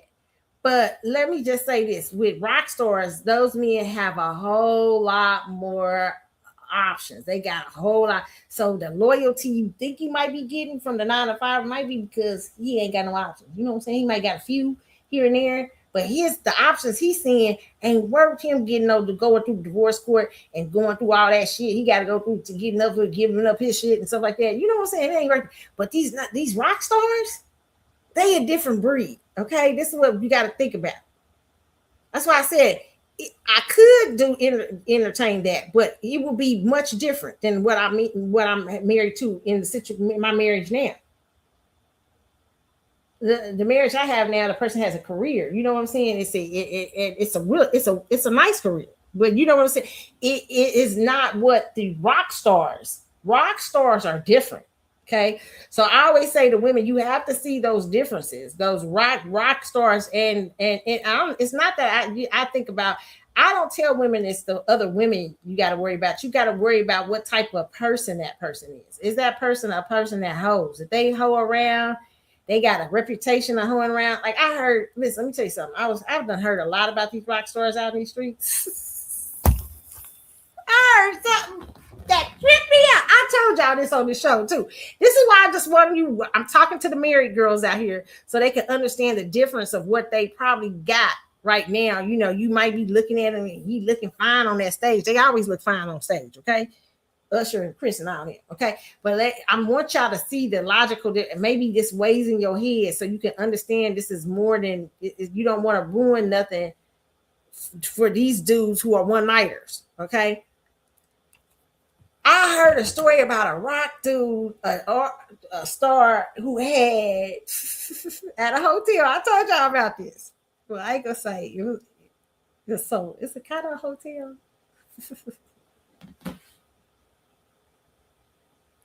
When I heard this story, I said, "No, you lie." And the person's like, "I do not lie." This motherfucker, okay, had women after his show. This is how rock stars do it. But your 9-to-5 girls, this is what I'm just trying to think. I'm trying to pay attention. Listen to what I'm trying to say here. Okay. This is kind of the versus shit. This is shit versus you dealing with versus what every day. I'm just trying to tell you. Okay. This is some different shit. Okay. He had women, he had one floor for his hotel room. But he had 3 or 4 women in this particular place with him, right? But he didn't want them all to know about each other. So this mofo put them all on different floors.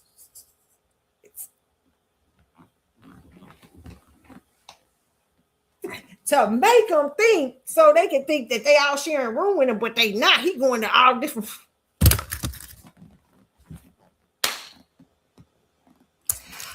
I said, what?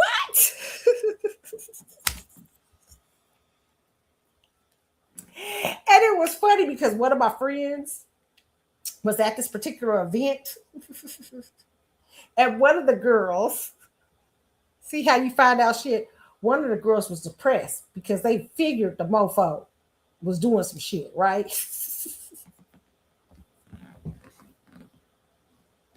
And they down there crying to her, telling her all their business, okay? Telling them all his business, okay? Listen here, let me tell you something. This is the kind of stuff that Usher and Chris, I'm not saying Usher. Usher might be a changed man, okay? But Usher is the dude. No. So I talk about, it's not right. I don't want to bring it up because Usher has made such a turnaround. He was the dude getting sued out in these streets. I ain't gonna say for what. Y'all know what he was getting sued for. And one of them was a big girl. I think didn't he settle with him? I don't know if he settled. I heard them settlements. That's all I'm gonna say. Allegedly. Okay. Now y'all can go see what Usher got sued for. And listen, Usher is the dude, allegedly, that was out here when he was married to the Segway? Was it Twig? When he's out there sleeping with bridesmaids and shit. Listen here, this is the time this because these men are very wanted. Now, when you find a dude, I would have to, for girls, that's why I'm trying to tell you, men like that, you have to get to know and to see where their character is. And if they are a loyal guy. But it is very hard for those type of men to be loyal and to be mature and stuff like that. So you may be looking at your mundane shit as mundane and your 9 to 5 and stuff like that, but at least they got some loyalty. Well, maybe they do. I mean, maybe, they say man, it's only Facebook's an option. I don't know. And he get more options, he might change. But somebody got you know if somebody is loyal. Okay. You ain't having that chance to know Chris Brown and Usher within a few minutes of that concert. You don't know what you do not, so it ain't worth you giving up your household for these dudes, okay? And I'm just trying to tell you, for you single girls up there sleeping with these men, I'm trying to tell you, these dudes you need to put, I know they a fantasy, and that's all the fuck they are. It's a fantasy on stage, but these are real people. They be having real lives, and because you girl, you keep them in fantasy mode. I like a good fantasy, okay? But you don't know when to get out the fantasy mode, and so you'll go let them strip you up, rub you up upside down, and do all that. And trust me, it's good with them because they on a different tip. It's different when it's a rock star and stuff like that. I ain't trying to be funny. It's because some of them are warlocks and they deal with a lot of kind of other shit. So they might have the sexual magic thing, okay? So you gotta be careful of that too. But no, this mofo's probably had a lot of sex with a lot of women. Okay, so you have to be careful, girls, in getting involved with these dudes and taking them seriously and letting them ruin your whole life while they go galloping to the next town. I say you have to get to know men like that because they got too many choices and too many options, and a lot of times they so immature in it. This guy that I was hearing about, he's immature. He old as hell, but he immature as fuck. Like, it's like, you like, damn, how old is you?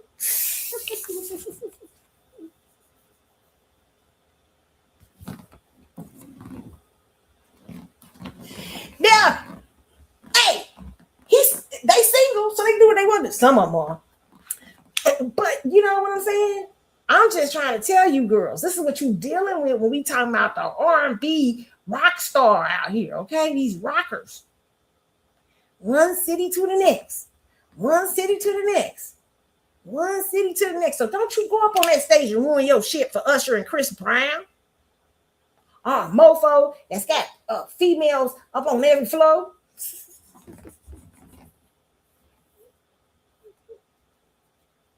And if you're a girl out there, you right now, you like, Carlotta, well, I got a chance with this rock star. Watch him. Don't screw him yet. Watch him. First of all, don't screw. I know the fantasy gonna make you want to screw him because they can offer all kind of things. The illusion is that they can offer a lot of shit. They start showing you, man, you're gonna come to the yacht with me. I'm going to Jay-Z and Beyonce's party.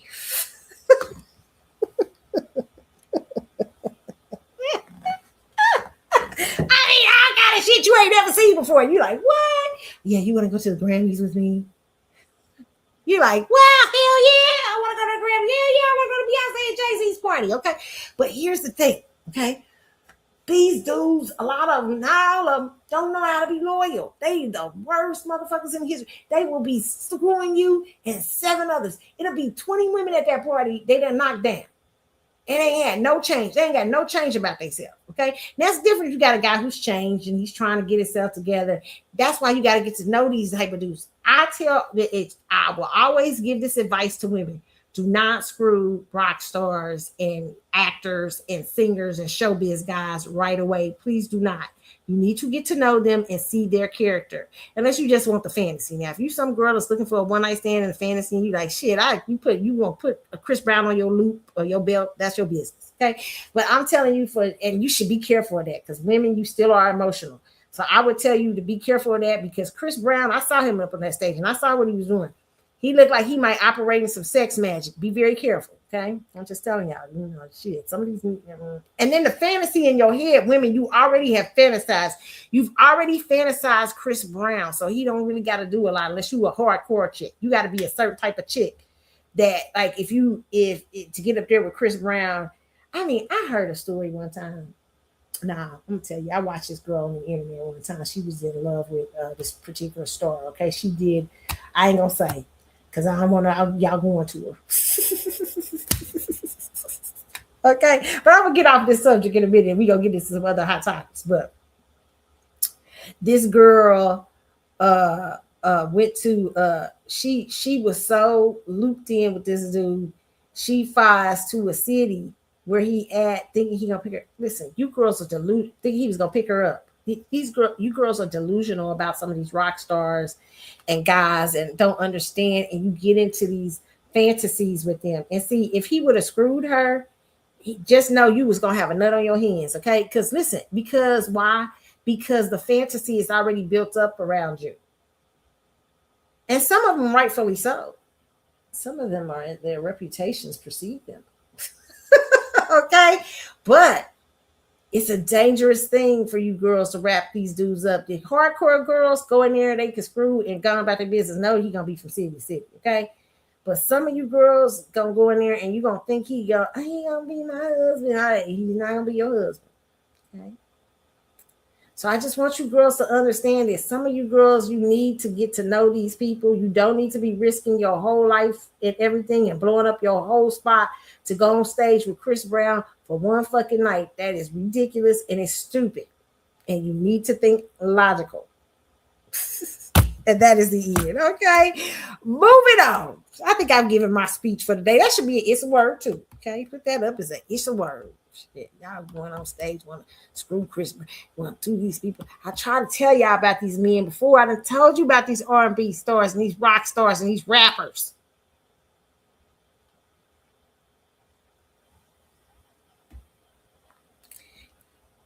Getting to know somebody's character, and why I say don't sex them first is because they're very well versed. They know what women, they've got all the trappings that can trap women into alluring sexual relationships. They ain't even got a pump that long. Y'all think he done went 2 minutes and y'all done spread it out in 10 minutes to 10 minutes in your head because you was on a yacht and you ain't never been on a yacht. Like you got introduced to the Mile High Club up there because he got you on a private jet and shit. He done Tinder swindled you. Okay. Those of you who watch Tinder Swindle know what I'm talking about. Okay. So that's why I'm telling you, girls, do not fall for the foolishness, even if you are out there. Get to know somebody. And if they don't want you to get to know them, they tell you what they is. They there for a one night stand. Okay. All right. Moving on.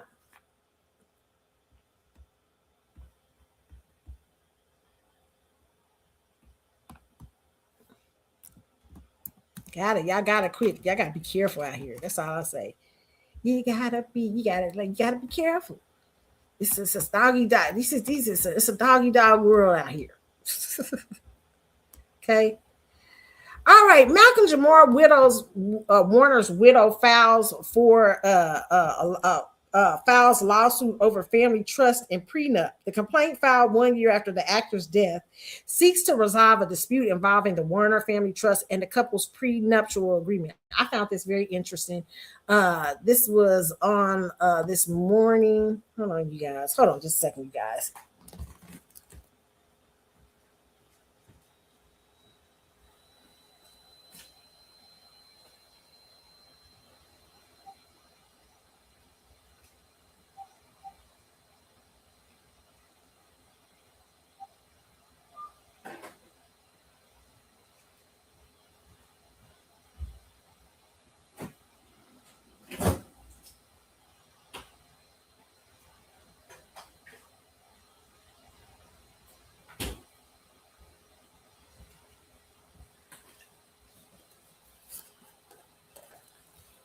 Okay, guys, we're back. Okay, I had to do some things. Y'all might hear my me in the background. Okay, listen. Okay, so the Malcolm Jamar. Let me remove this out the way here.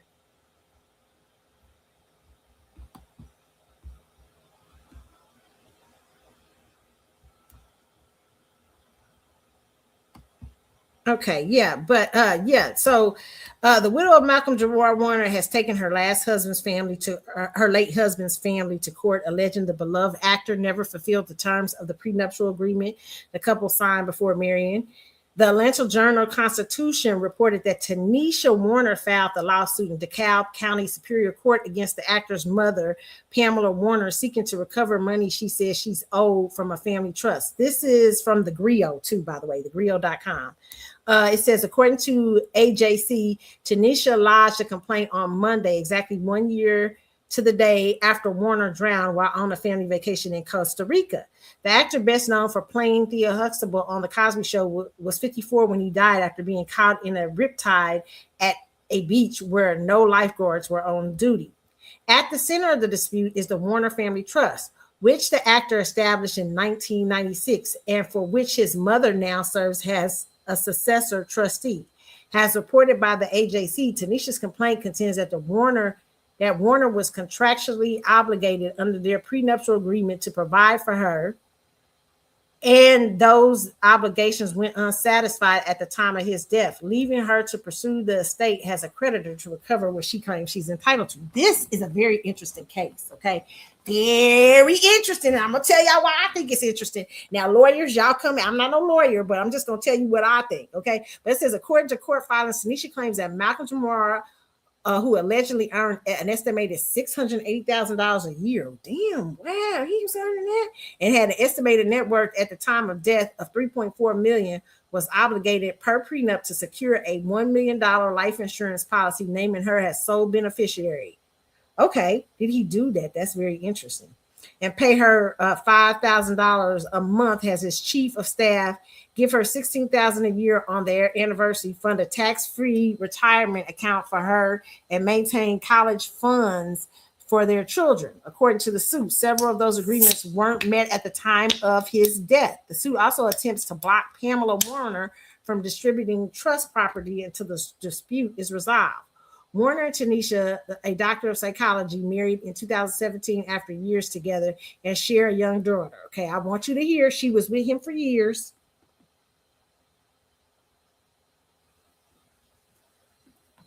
And he still, after you being there for years, he still left his mama as the successor of the trustee. He wasn't about you. That's interesting.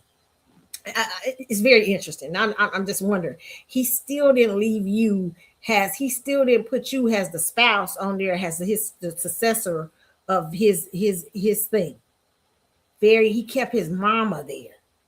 And you sat with him for years, it says. Warner and Tanisha, a doctor of psychology. Girl, you a doctor of psychology too. Married in 2017 after years together and share a young daughter. After years together, they married in 2017 after years together. The actor was famously private about his family life, keeping his wife and daughter's identities out the public eye until Tanisha stepped forward months after his death to confirm her identity and launch initiatives in his honor, including the Warner Family Foundation. Well, he wasn't much in the eye.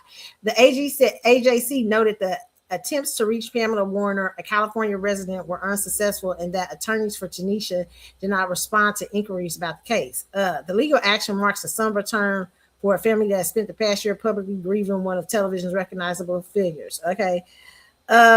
Listen, I'm going to say this is a very interesting case because this is why we have wills and trust and things, because life obligations are not the same as death obligations. So I'm very interested in how the court is going to see this. Ooh, this is going to be a good one. I mean, no offense, I know this is a horrible incident, but this is an interesting case that could set precedents possibly, because, or if there isn't any precedents already for it.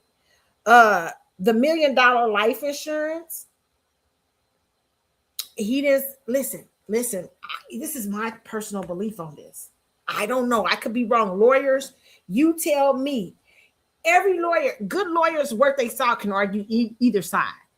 But what I see this as is when you married this man, you should have made sure that that $1 million policy was taken care of. You should have made sure that in case he croaked, fell out, died, whatever, that you were going to be taken care of in death. Life, what he promised in a prenuptial agreement, unless he promised it unto death, is not the same as death agreement. I bet this is girls. This is why this is important.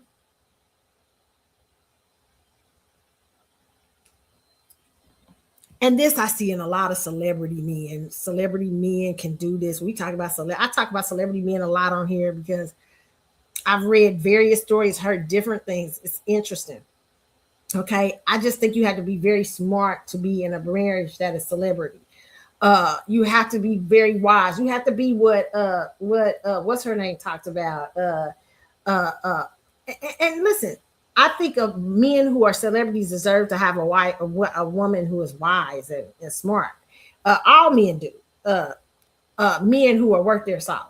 But girls, you can't just be in a relationship with somebody for a long time, then you marry him in 2017, and especially when they have money, okay, especially when you're talking about a guy who is going to get the what's that, the Cosby Show, what's them residual checks and all that. You gotta know what the estate is working with. Listen, no. This is what's the problem with a lot of you girls. You marry wealthy dudes and you marry these people and you be trying to act like you don't care about no money. That's a damn lie. No.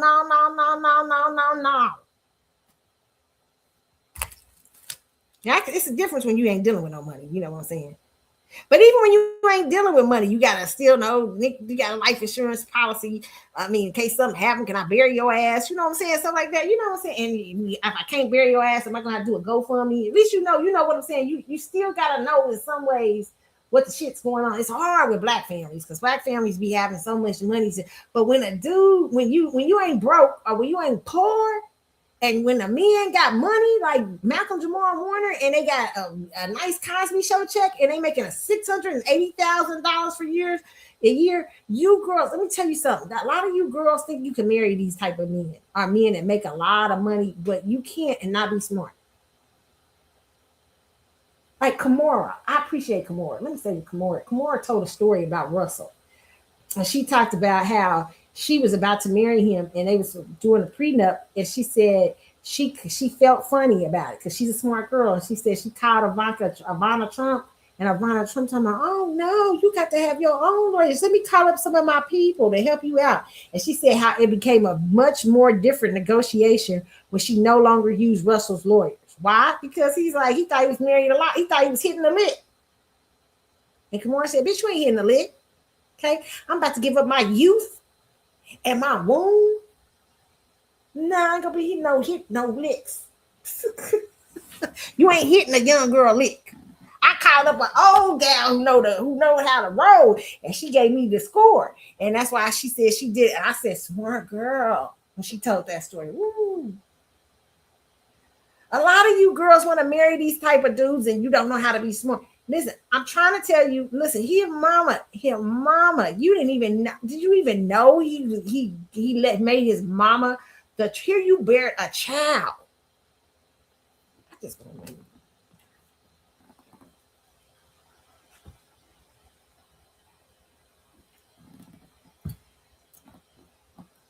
Here you had a baby.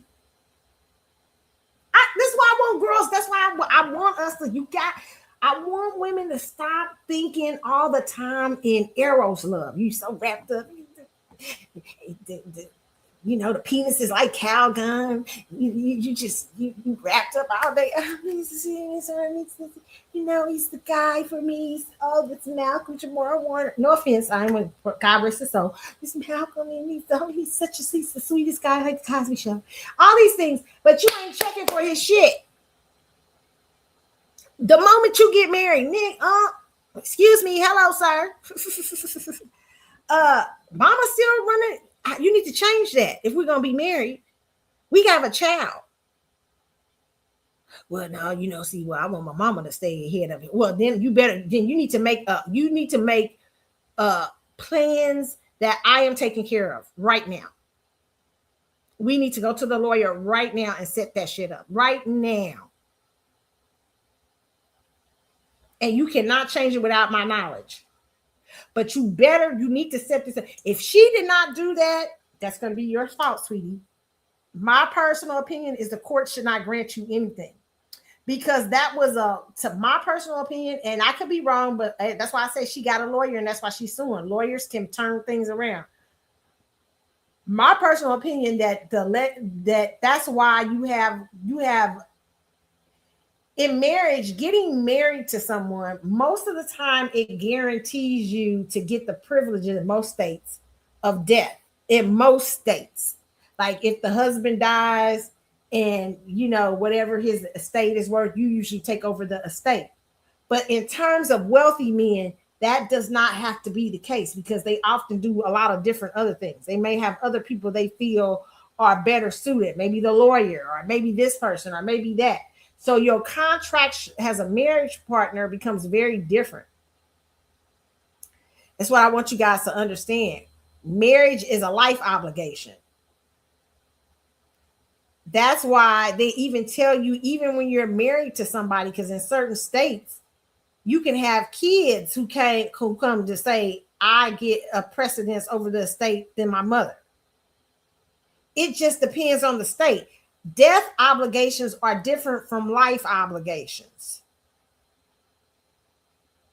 I want you girls to think about this out there now. To see you got a money man with some money right now, and you know him and his mama tight like that, and you know, like you know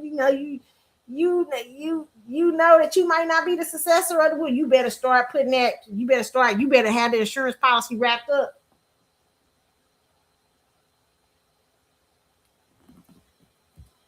While he alive and with you, you better start moving like a gangster.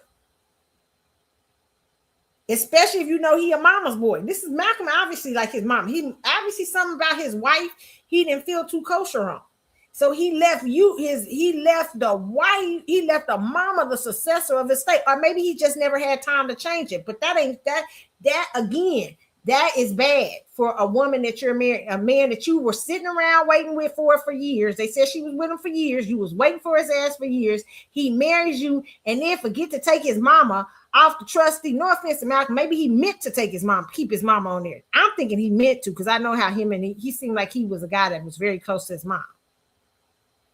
And he think his mama's probably and he might not have let his romantic vision cut muddle his business vision. Maybe he thought his mama is more of a business version and can take care of that estate. Maybe he didn't think you would be a good part. And that's very interesting, because you have to see what your spouse thinks of you. And if you know that, then you need to get especially your ass been sitting around waiting for somebody for years. You done bore him a baby. His only living heir, you hope. And now you got to contend. Now you left with nothing.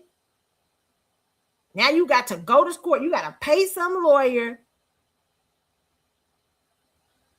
so you could fulfill, hopefully try to wrangle up the life obligations that you should have been paying to. The minute you become a mother, the minute you become a mama, I can't say this enough, even if you ain't a mother, but I'm going to really stress this for women, because women, it's easier to bounce back when you don't have children. But the moment that you become a mother to a man, to a man's child, and he's got wealth or he's got money, period, you bet, even if he ain't got no wealth, you need to get a nice little policy on that man. Okay, something happened, so you will be able to take care of your child and feed yourself and all this stuff. Okay, I'm serious here. When you that's why a lot of you girls think, oh, I can marry a dude like that. I can shoot. That'd be out of bounds. That's what the problem is. You just thinking about that. I'm not saying this is what this girl was thinking, but I got a feeling. You can't be going in there. You gotta go in them men's marriages, business oriented. You gotta be like, no, they hear me now, Lenny. I love to use me some Lenny Kravitz. Lenny, wait a minute, you gonna let Lisa be over the state? First of all, we ain't getting married. You let Lisa be over anything. But I can see his ass, Lisa being a success. And she a Scorpio too. That's what Scorpio deals with 8th house, other people's money. Okay, shit. All right, man, don't play games. Okay, I'll be snooping that out right away. I need to see what the wheel look like. Excuse me, what do you mean? We're married now. How are you gonna take care of me if something was to happen? Even being not, because he's wealthy. Not a man that broke men, you got to do different things with. But wealthy men, different. Okay. I need to see how am I going to be taken care of if something was to happen to you today. Oh, well, I mean, I don't want to think about that. Oh, yeah, you're going to think about that with me? Got me up here used to the life in Paris. I got me a house in Paris. I got me a house in the Bahamas. Bitch, I got access to this calendar. I want to get away. I'm getting all the benefits from that right now. While I'm with you. I need to know if someone's having you, how this going to work. I ain't going to just be pounding this ring. Okay? So, girls, you got to understand that life obligations is not the same as death obligations. And if you have a man who has wealth, you definitely, even if you ain't got no man with wealth, but if you got a man that has wealth, you got to understand the laws of those states and understand what's going on. Because oftentimes it's better to end up being, you know what I'm saying, not just being a wife, but being the wife, understanding legally that you have, especially when wealth is within an estate, you want to make sure that you are well taken care of. Now, broke, that's a different story, okay? There's a lot of other ways you can get around the broke thing that can help you out and stuff like that. But still, you know what I'm saying, it's a different thing because sometimes life is just hitting you when you broke. And it's, you know, you ain't got time to worry about those little things, even though you should. Okay. But for you girls who's living a life of luxury, and I'll do one for broke people too. I'll do something like, because I think that, you know what I'm saying, people ain't got no money, or you got some money, but you know what I'm saying. But you still, life is still, and you ain't really thinking about those things. We'll talk about that another time. But I'm gonna talk to the girls out here who dealing with the money. Okay, you got plenty of time, girl, to look up some shit. Okay, you know what I'm saying? You got plenty of time. So Malcolm's wife, I'm looking at her and saying, why didn't you assure all of that? But that's because a lot of us as women, and I don't want to knock her too much, because a lot of us as women, we get caught up in love, eros, the love that is, you know, oh, Philly. I'm so into him. He's Malcolm tomorrow morning, and he's got this and that. And we're not seeing that once we have a child, especially once you introduce a child to the mix, you have to protect that child's legacy and your legacy too. And part of protecting that child legacy is protecting you.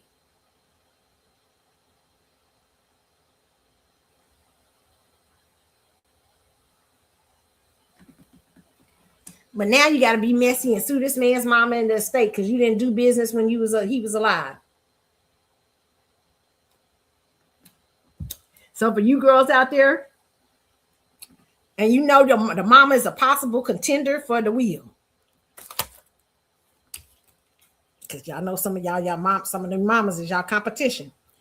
Some of y'all husbands and boyfriends got Lestat mamas.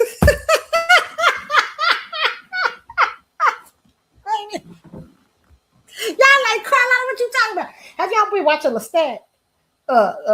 Interview with the Vampire Part 2 where Lestat turned Lestat back as a rock star. That shit's hilarious. Okay, I've been watching Lestat, and Lestat, okay, he real close to his mama. You know, he turned his mama into a vampire. Sidebar. This is sidebar. He turned his mama into a vampire, and him and his mama kind of got a like a, you know, since they feel like since they done changed their life and become vampires, they don't no longer can be. They don't got to be mama and they not really son and vampirism is giving them a new life. So they not really wife and mama and son. They can be lovers now. That's why I say some of y'all got less. I'm not saying that with him, but I'm saying some of y'all got less that. Some of y'all out here know y'all men feel like that about feel bad like that about his mom. They used to say that allegedly about Elvis Presley, that he loved his mama like that. I'm not saying that's true, but I'm saying that's what people have rumors out here. Yeah, some of y'all got Lestat. Y'all mama got relationship. Y'all husbands and y'all boyfriends got relationships with their mama like Lestat got with his mama. Okay, so I'm just telling y'all got to be careful, especially when you coming in there with mom with a bunch of money, and especially when the mama looking at you side eye and she ain't looking at you like, oh, I'm so glad my son got somebody to spend his life with, and blah blah blah, and the son's gonna leave his mama and daddy and cleave to his wife. And she ain't looking at you like that, but she looking at you like you competition, bitch. You come up here with mama and this is where I'm supposed to be. Then you got it, and she ain't got no man and stuff like that. You gotta be real careful, okay? I'm not saying that's what Miss Warner. This is not what I'm saying about you. I'm just talking to giving women to look at. I'm not talking about that. I'm not talking about her, and there's no reflection of her. But I'm just saying some of y'all don't be peeping game, okay? And y'all done come up in there. Y'all done married this fool, and the mama just sort of like, well, at least I can't fulfill the sexual duties because it would be incest. But she's still a stat. She's still a stat, mama. You can fulfill that. But I'm still going to be over everything else. You got to know. Okay? Obligations in death are different than life obligations.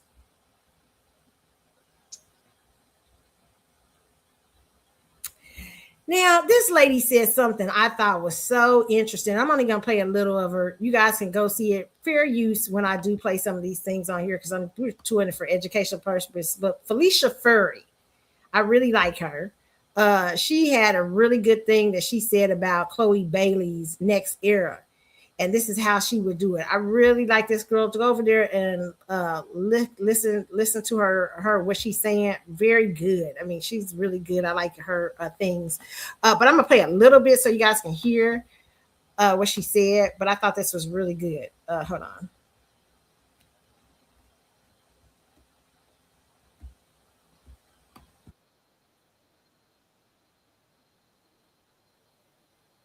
The way Pharrell had the hat or Alicia Keys had the piano. The symbol tells you who an artist is before they even say a word. I would tell her to quietly go into rooms with some of the biggest artists in the world, but not as Chloe Bailey the vocalist, as Chloe Bailey the producer. I would have her co-produce records and create a reputation as the female producer who is shaping culture, similar to the way Pharrell created his legacy in the early 2000s. I would tell those artists to highlight her contribution, feature her as a producer, show the world, wait, Chloe made this? Because I love that. I love what she's saying. Y'all can go hear the rest of what she's saying on her site. But I love what she's saying. Chloe, I've been saying for the longest things that Chloe can do. I totally agree with this lady. I love the idea. Sometimes, listen, mama, sometimes up front, like right away, like Victoria Monet made her a lot of her thing as a songwriter. So did what's her name? What's the other one? She's just now being known really, really big in her older years. I forget her name. She was a songwriter first too. I forget her name, and I don't know why it's going past me. But a lot of these people were very quiet. They weren't famous people right away in business. I do think Chloe needs to be taken seriously because I think the mistake that happened with Chloe is that she came out very sexualized. Even though people didn't want to see her that way, and she still keeps trying to sometimes sell that. And I think there is something to it's losing the seriousness of it. Beyonce, let me just say this, okay? I know she probably admires Beyonce, wants to be like Beyonce, but Beyonce is a very sexualized energy. She's a Mars and Leo. She's a Lilith and Scorpio. I think at 25 degrees. She's a Scorpio moon. Beyonce ain't nobody. Let me tell you something right now. This motherfucker sells some sex, okay? And innocence too. Okay? Beyonce, that girl, she can do that. Okay, Chloe, you don't got that. But Beyonce can do it. Beyonce does it in such a major. I mean, she does it in way it, and and she embodies it well. It almost she embodies it so well that she's not taken seriously on other things. Okay, Chloe, here's my thing about you. You don't got you need to be taken seriously, like an Alicia Keys or what you and I love the idea of producing. I think, and I've seen her. You could tell she'd be a great producer. You could tell it. You could just see it. I would love to see you, and I think that would help you shape yourself too as an artist. I'm not saying give up your singing, but I'm just saying I think you should go in the studio with other people too and produce other singles, write for other people. I totally agree with Felicia Fury. Felicia, wonderful, wonderful observation for Chloe. Love it. Okay, and I think you should be back in the studio with your sister. Listen, let me tell you, it's like Mary's ass need to be back in the studio with each other too. There's shackles on my feet. They ain't as good without each other. They need to be together. I just want to praise. You need to be together. Y'all need to be together. Just need to be together. Same things. Sometimes it's like Info. Like Dawn needs to be with Info. You know, sitting in her car. Go on, get that check. It's the same thing with Chloe. Chloe, I think y'all better together. Chloe and Holly. I think y'all so great together. Oh my God, that last album, I could just listen to it all the way through. I love it. And I think it's something magical that you two have when you're together. Don't give up your sister right away. And that might be the card too. You know what I'm saying?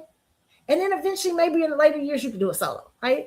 But I've seen the solo stuff. I think there's a lot of things going against you right now for the solo career. And one of them is Beyonce and being on whatever that shit is. Was it Parkwood Entertainment? Or I don't know what the people's name.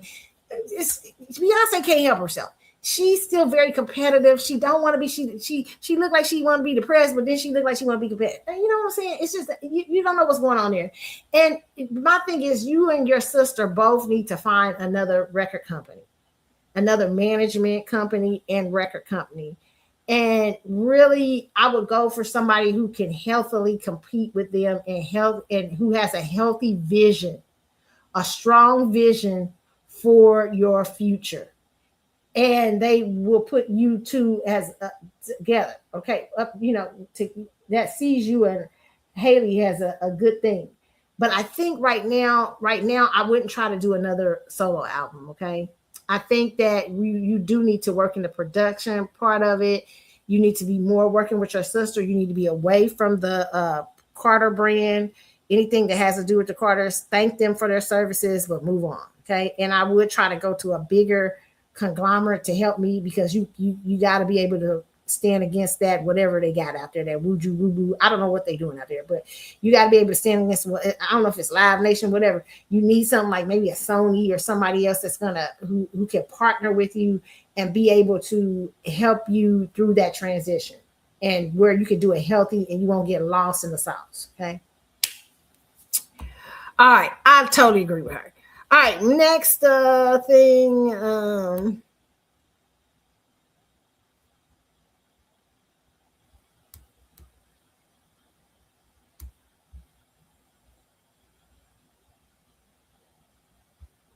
Okay, this is something I thought was interesting. TK Kirkland was talking about this on Vlad TV about most wives take credit for husband's success. Falsely take husband. So this is so listen to this, okay? Oftentimes, women like to take credit for that would have happened anyways. Okay. Oh, I supported my man. I gave up everything, for him to be successsussful. He probably would have been successful without you around also. True. In fact, I agree. It's 50-50 shot. You might have even been a distraction. Yeah, it's a 50-50 shot. You know what I'm saying? I agree. Like, to give someone emotional support, and you think that that's the reason why they got to where they are, like with Kobe and his wife. I'm sure supportive, help with the kids and all that, but Kobe would have been Kobe regardless. Oh, there's no doubt about that. No doubt about it. Oh, yeah, for sure. No doubt. Yeah, no doubt about and it. Single Kobe might have been a bad. I totally agree. You know what I'm saying? Single Kobe, Jordan would have been Jordan even without his ex-wife. I totally agree. All these guys. Now, to be fair, some guys do need a female. I've seen women change a guy's life, and but usually, and they get to a point of like middle class. Okay. And it's a big accomplishment. Okay. But I'm just gonna say this. I respect that. When you see these, yes, like I respect that. yeah, you getting out of jail or you Right. know, Yeah, whatever. that's different. Yeah, you know, she helped out and everything. Yeah, I get that. Cleaned him up, got him off. I get that. I get that. Yeah, you know, his first bank account. Right. You know, his first car. These are the end of stories. Okay, Vlad is talking crazy. First of all, let me just say this, and I think TK Kirkland crazy to hear those stories, y'all. Yeah, I'm gonna fix him up. You know, one of the funniest tweets I ever read is like, somewhere in the world, there's a woman who just got pregnant by a man who needs a ride to the baby shower. I think I read that.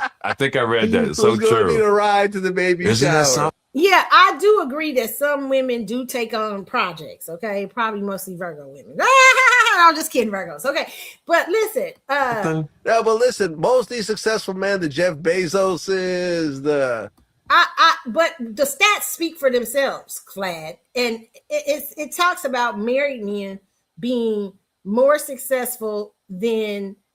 It's something about men having stability, and God knew that. God said it's not good for men to be alone.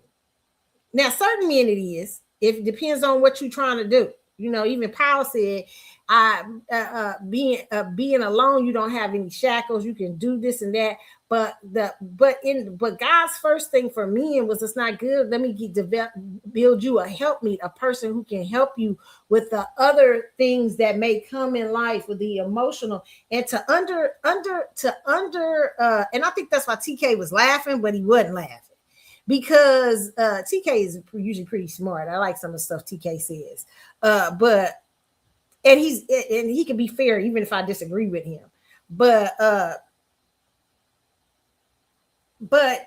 emotional support should not be under.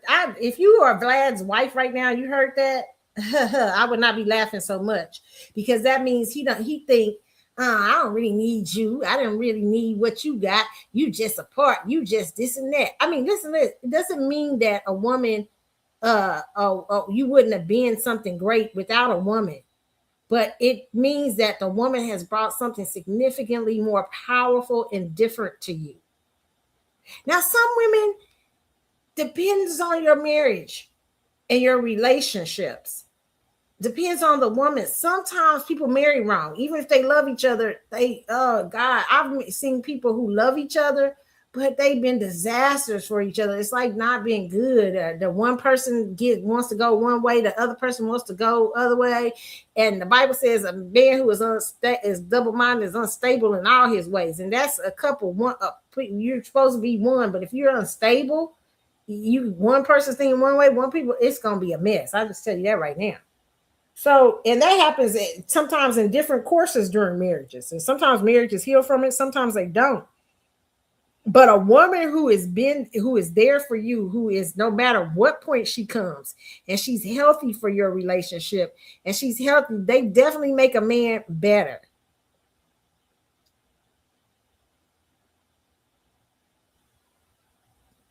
That's not now, do some men marry off course and you can see where a woman has drained them or done something wrong? Yes, that happens, okay? Or a man has drained them, or and it's probably vice versa. The woman's probably getting drained in some sort of way too.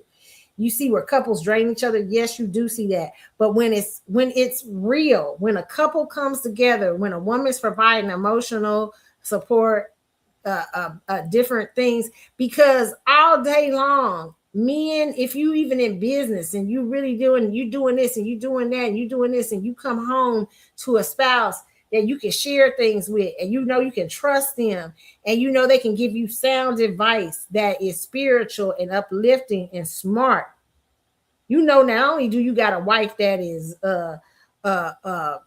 that is meant for you and understands, and you meant for her, and you understand her vision for life, and she understands your vision, and you both are there to help each other in that vision. You know how important that person is for you. And I would never underestimate the power of women in a relationship, in a marriage. Women up here, I hate how Vlad sounds. Vlad, you sound like a bitch. I did not like that. If I was your wife, I would not have liked that. And I usually up Vlad for his interviews and stuff, but I didn't like this. You trying to play cool and you trying to make it like, oh yeah, well, women acting like men wouldn't have been successful without it. Sometimes that's true, but sometimes women don't underestimate the value. Maybe because you're having a bad experience, but women who really are worth their salt, and a lot of times what's happening with men too, a lot of times men who underestimate women and who are successful and stuff, and they ignore women and they leave them out there. They don't understand what to do with that woman, or they don't understand the purpose of that woman in their life. They can suffer from that because they're not, even if they're successful, they're not getting the highest level of success they could because they're not listening to the wisdom of that person, especially if they're there for you and they get it.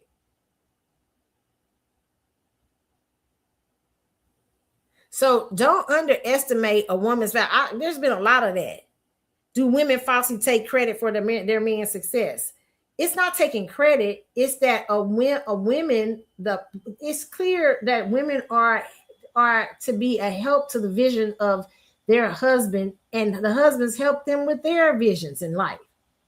That's why you want people who have similar visions, similar aspects, but don't try to downplay a woman's part. Any man who's really got it going on, that's why Denzel get on there and say, yeah, Denzel might have been an actor without that, but Denzel might have been a dude that needed stability. Like he said, some dudes need that.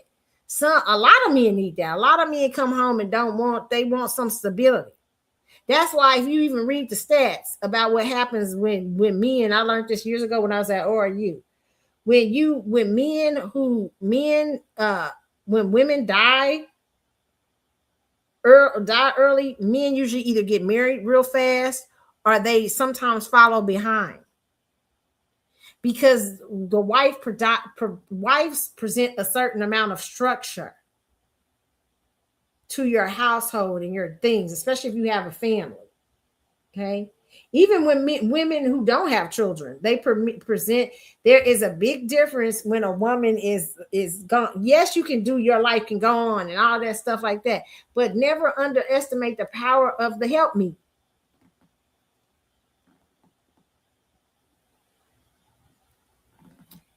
Hearing the men but I was watching TK.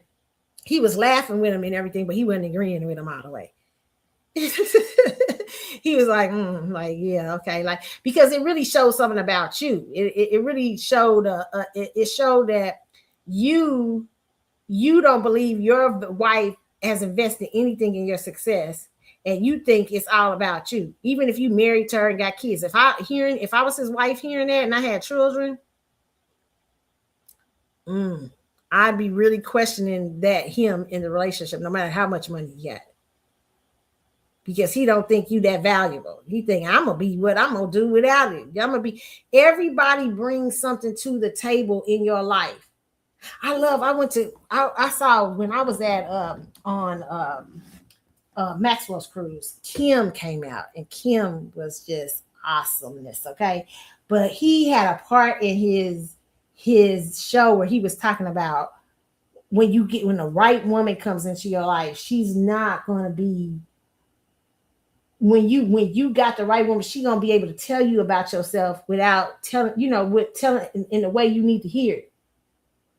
She's going to be able to say the things to you and speak to you in a way that lifts you and helps you to be something different and better. Oh my God, he was so good when he was talking about that. That is facts. And that's something money can't pay for. Now, not always do men marry those type of women, and not always do men hear those type of women. And sometimes it's no couple's fault. It's just a mismatch, okay? But everybody can find levels of success. But when you find a partner in life that you have somebody who really, and you guys can touch and agree. The Bible says one can put 1,000 to flight, but two can put 10,000 to the fight. 10 can put two together can put 10,000 to fight.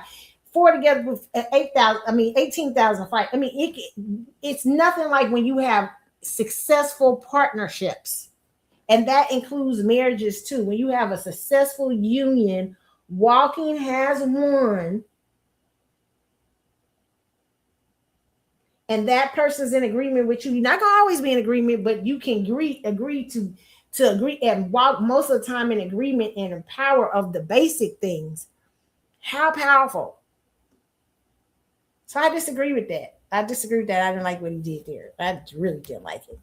All right. So, but I could tell TK Curry was like, okay. He just was like, yeah, okay. You know, like somebody laughing. Yeah, I get what you're saying there, but he really didn't seem like he was, you know, and it's both ways. I agree with both things. Okay. You know, but you can't say, let me tell you something. You cannot say that Beyonce has not been help Jay-Z. Now, maybe now in this point in the game, it might be a lot going on here, okay? But you can't say Beyonce hasn't helped Jay-Z to become more successful. Because Jay-Z was already successful on his own, but nothing like when Beyonce comes into the game. See, because even if you talk to wealthy men about having even a beautiful woman on their side to dinners and everything, a charming person, a person who can talk about different things, a person who understands that man's environment and can move accordingly. How much of an asset that is. You know how much of an asset and a talking point Beyonce is now. The last few years, we tried to sell that casino. Beyonce wasn't no talk. They wasn't about that. But for most people, Beyonce is a great talking point to bring into the room. I love that. That's why I do love about that little song they got. Let me upgrade you out of my cage, switch necktie, purple hair. Upgrade. And he said, how you gonna upgrade me when I used to be the block? Nigga, that's because you used to be the block on the street. Beyonce come from upper echelon people. Okay. Beyonce come from the talented 10. You down there at that, down there was in them hoods slanging and stuff. Okay. She took you from drug dealer status to legitimate looking like her papa, her daddy. That's what she gave you. She gave you her pedigree. Woo! She gave a dude that was looking like a regular old street nigga her pedigree. Okay. That's big. That's a lot.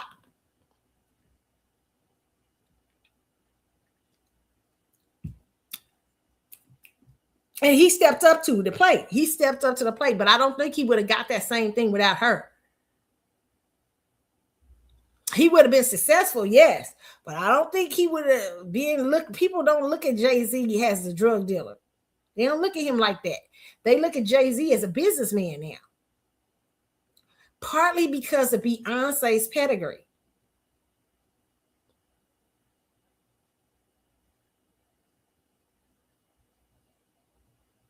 That's why I love that little song. They go back and forth, and he like, you know, how you gonna be? And she said, I can do for you what Martin did for the people. I mean, they talking about being a come harder. This won't be easy. Trust me, you need me. Beyonce like, trust me, this ain't gonna be easy to get me. Come harder. If you see I'm the truth, you better come with it, okay? Because what I got for you, what I can do for you. And he saw it, okay? Now I'm not saying they have the perfect marriage. They got a lot of shit going on, okay? But I'm saying they understood the power dynamics of that shit, okay? They did. He and you can't Jay-Z totally. That's why Jay-Z what when he came out there, when he's out there on that stage, and that's partly Matthew's legacy. Let me just say that's Matthew's legacy. Okay? When Jay-Z walked up out there on that stage, who did he bring out there? Beyonce in New York? That's his hometown. He still need to bring Beyonce's ass out for him. Whose ass was cutting his hair when he started the show? I see y'all took my advice. You're welcome. You're welcome. You're welcome, Beyonce and Jay-Z. Okay. Yeah, you know, listen. Okay. I will never deny her that she is that. She has done that for Jay-Z. Shit. when Jay-Z went to the next level with them dudes, with them other dudes over there, they say, hey, you got to get you a girl that represents this level. And this is one of the things Black women, I'm going to talk about us for a minute. You know, a lot of times in these sports arenas and things like that, they have told some of these Black men that we are not what is considered status or help. And let me tell you something. Anytime you have a Black couple, it is always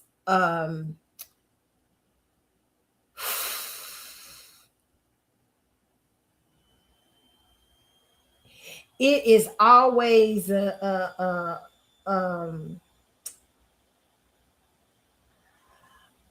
rebellion to the system, because Black couple represents so many things. When it's a Black power couple, it represents manifestation in legacy of children, perhaps, or manifestation in legacy of building. And that legacy being something very powerful. So often, sometimes they tell these guys, hey, you know, you need to go and over these to get these white girls and all these stuff. And sometimes what's happened in society that they've done to Black American people, particularly Black American women, they've made Black American women. That's why I appreciate women like Chloe and even Sharaven and even, you know, spiritual whistleblower, I like her too. Different women who are giving Black women standards. Oh, and you're triggered. I love her, but I'm triggered. She's really good. But just giving Black women a standard, because it is so important that because what they put out there about us is harming Black males at such a rate. It's not always making the community fly forward. So we got to make sure that we keep up. I get it. We was talking about the scamming ass nigga son. We got to make sure that we keep the balance in the ecosystem. You know what I'm saying? We got to make sure that we make people understand that to have a Black woman is to have opportunity. It's to have inspiration. It's to have power at your side.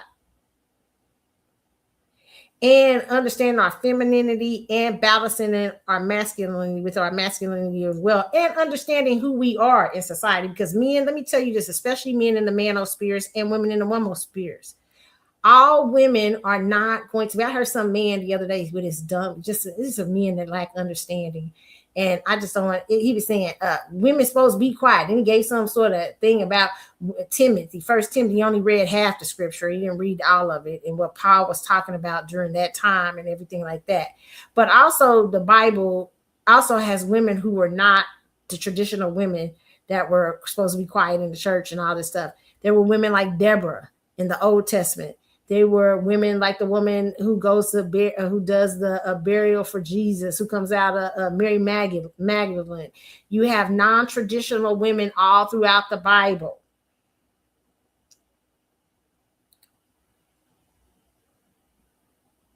Remember Deborah in the book of Judges. Deborah was so cold. She was a judge. She was acting outside of what women did in that day and time.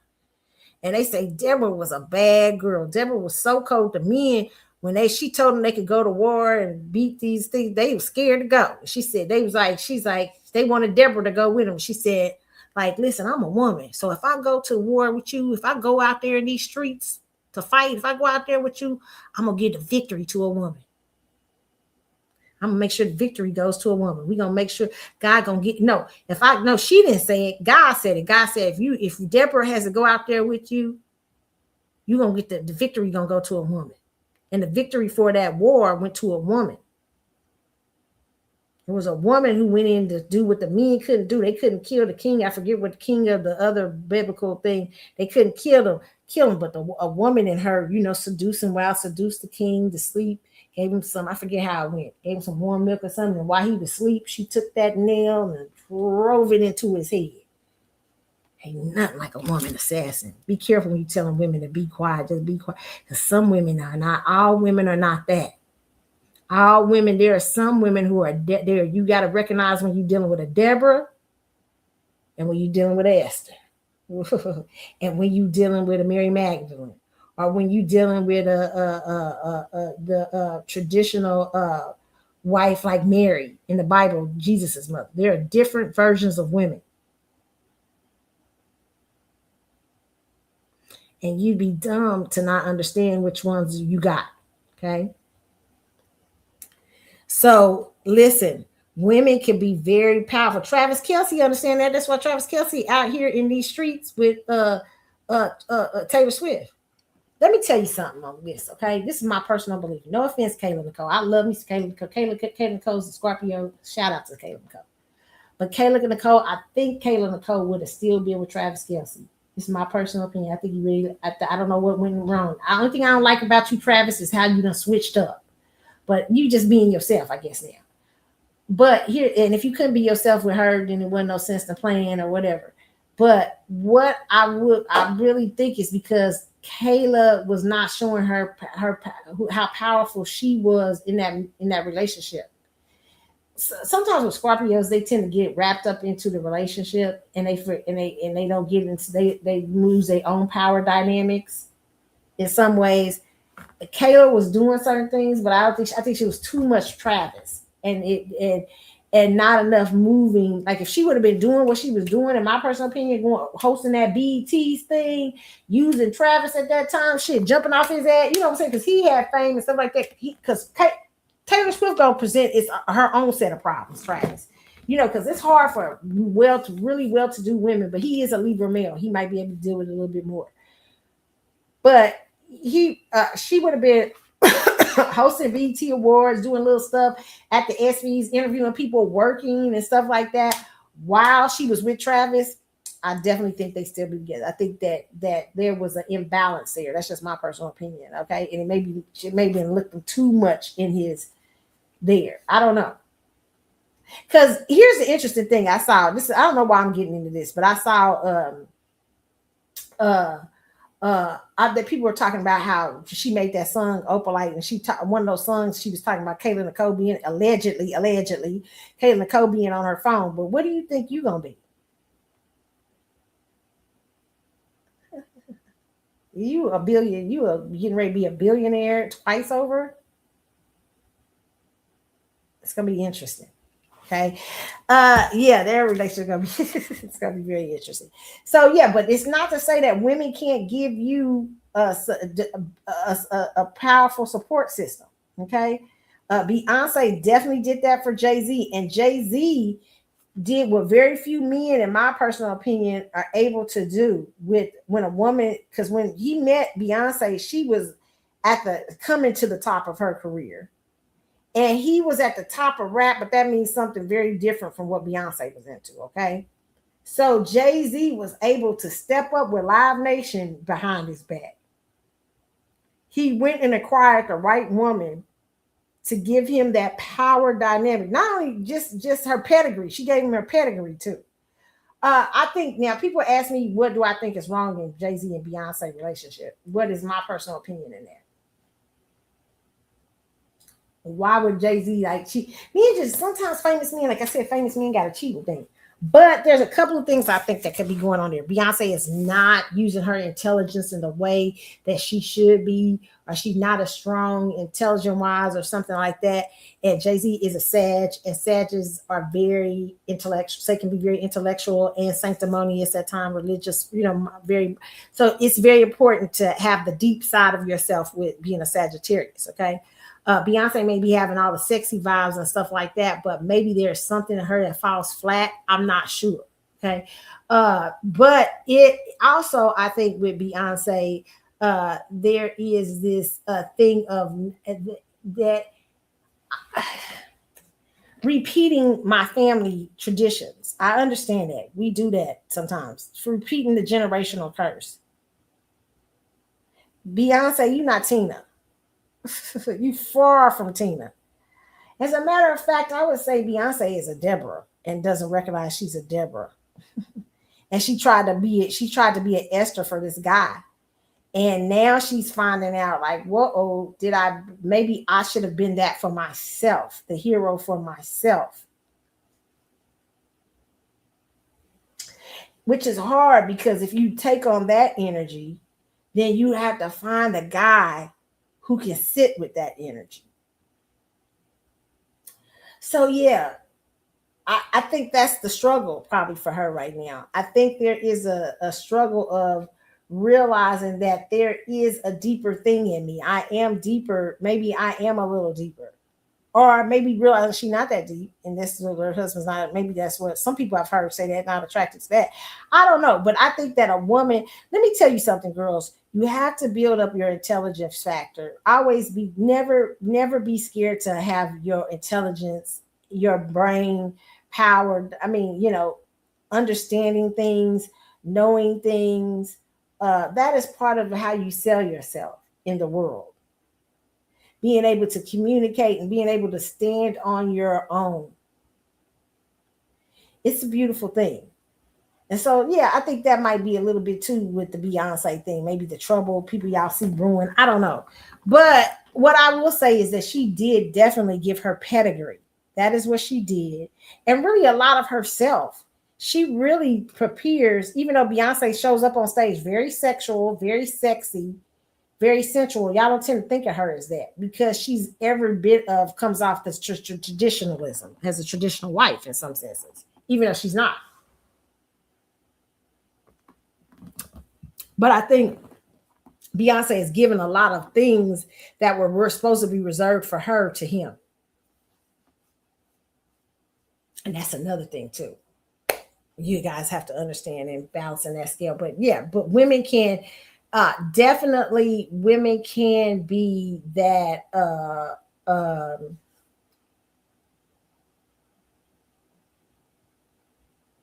powerhouse that pushes a man to greatness beyond what he could be or even see for himself. Right.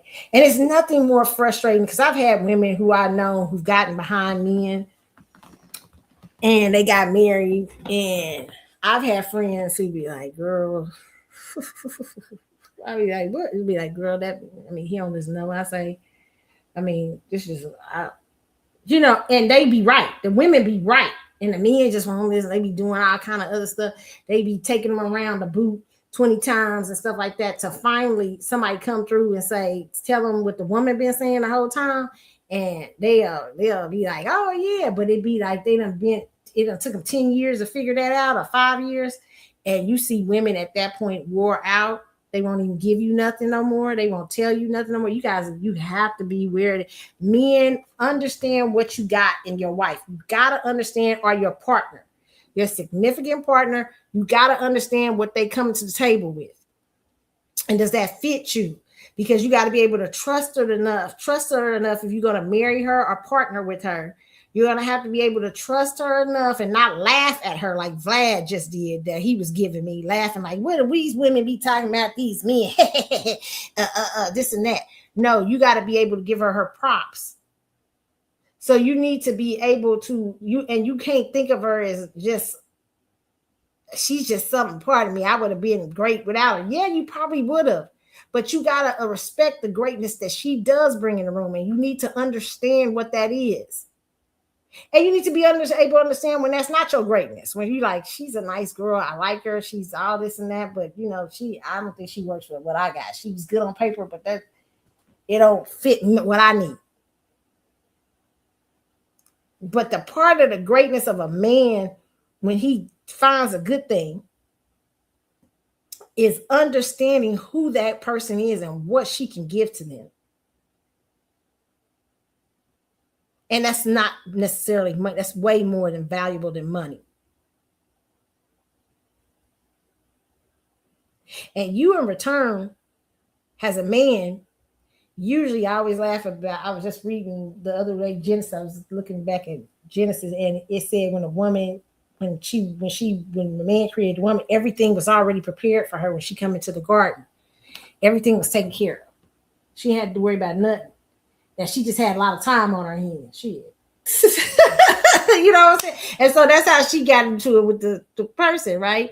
But listen, it is important to understand that women, when you give a woman a life that is filled with things that her world should be filled with,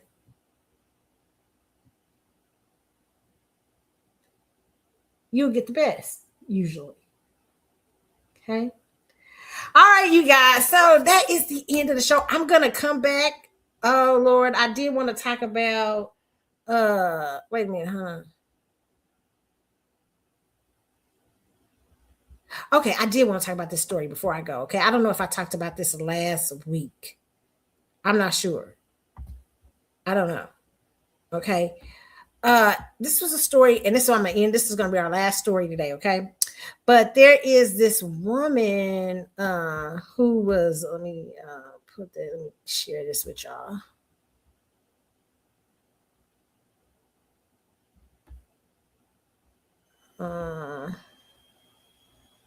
Okay.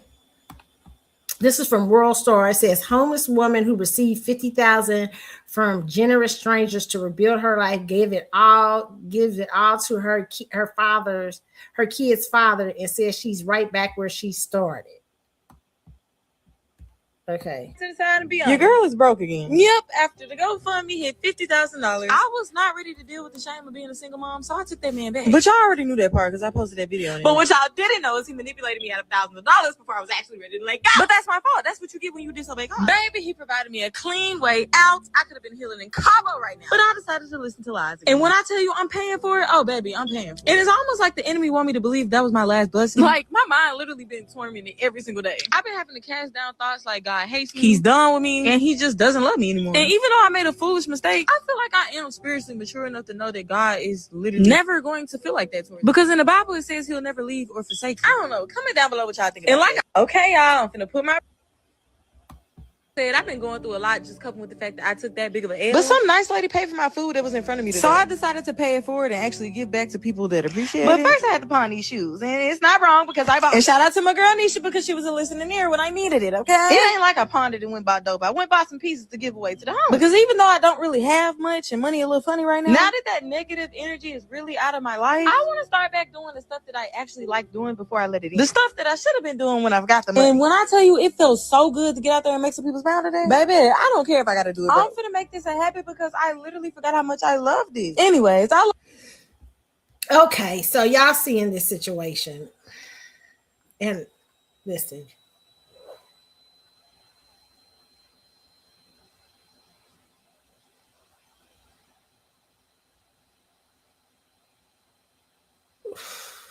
I'm looking at some of the comments. Someone said, that was your blessing, honey. Chances of receiving another 50K in one day is slim to none. God did that for you, and now you're calling back on him. Good luck, okay? And at this point, I need to create a GoFundMe because why not? Okay, these are some of the comments that are in the sense. This is why people don't like to help other people. Shaking my head. Okay, listen, I do believe God gives people another chance. I definitely do. I don't believe that's her only chance, young lady. I do not. But what I do believe, I don't think you should be taking that money and pondering that money. I understand that feeling because I've been there where I've given money when I really needed to shouldn't have been at that point. You know what I'm saying? Sometimes God respects giving. There, you got to know when to give. You got to have that energy that God told you to give and know when it's time to give. You know what I'm saying? When it's appropriate. But you showing it right now, this should be a very private time for you of getting yourself together. You don't need to come online. You didn't need to tell nobody what you did with that 50K. You didn't need to do none of that. To me, that's showing to me that you still really not getting it. There are consequences when we fail to meet deadlines, when we fail to do things, when we fail to not do. I have this relative right now that me and her are not having a good relationship, and I thought I did something. I helped her with something, and come to find out it didn't even work. She didn't even do nothing I said. I wasted my breath. I was wasting my whole time, a whole day. It was like I wasted my whole time. And this person end up in a situation they shouldn't have been in the first fucking time. They was acting, listening to me like, yeah, I'm going to do, that works. Okay, that'll help. I got them this and I got them that. Man, only to just waste my time. So do you think I'm immediately ready to go help her again? Nope, I'm not. And one brother called me and said, "Well, can you help?" And I said, "No," because I was that was a disrespect. That was a slap in my face. Doesn't mean I won't help her again, but it's at this point you don't understand what it took me to give you that. What energy it took me, it took out of my day, it took out of my time. And I got a lesson to learn from that too, because it took away from some shit I was doing. And I had to be like, damn, and I had some consequences for that. To help you only to do nothing. That's why you gotta always, let me tell you, remember we talked about reciprocation on here. This is what I want to leave y'all with today. We talked about on here this is a world of sacrifice and sowing and sowing and give on good ground and bad ground and all this stuff. You got to know what you're sowing into.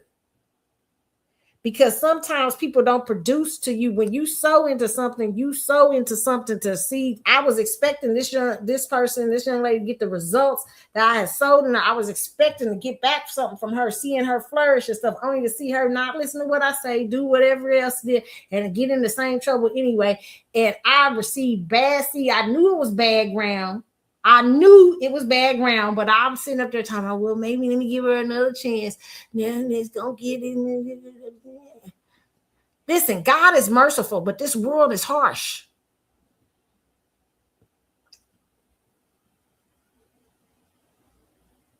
There are consequences to the choices and the decisions we make. Trust me on that. I'm like, man, I'm looking at some skills. I'm going, what did I do that for? There are constant, and every now and then the grace of God comes through our lives and does something so fabulous that we can't even understand.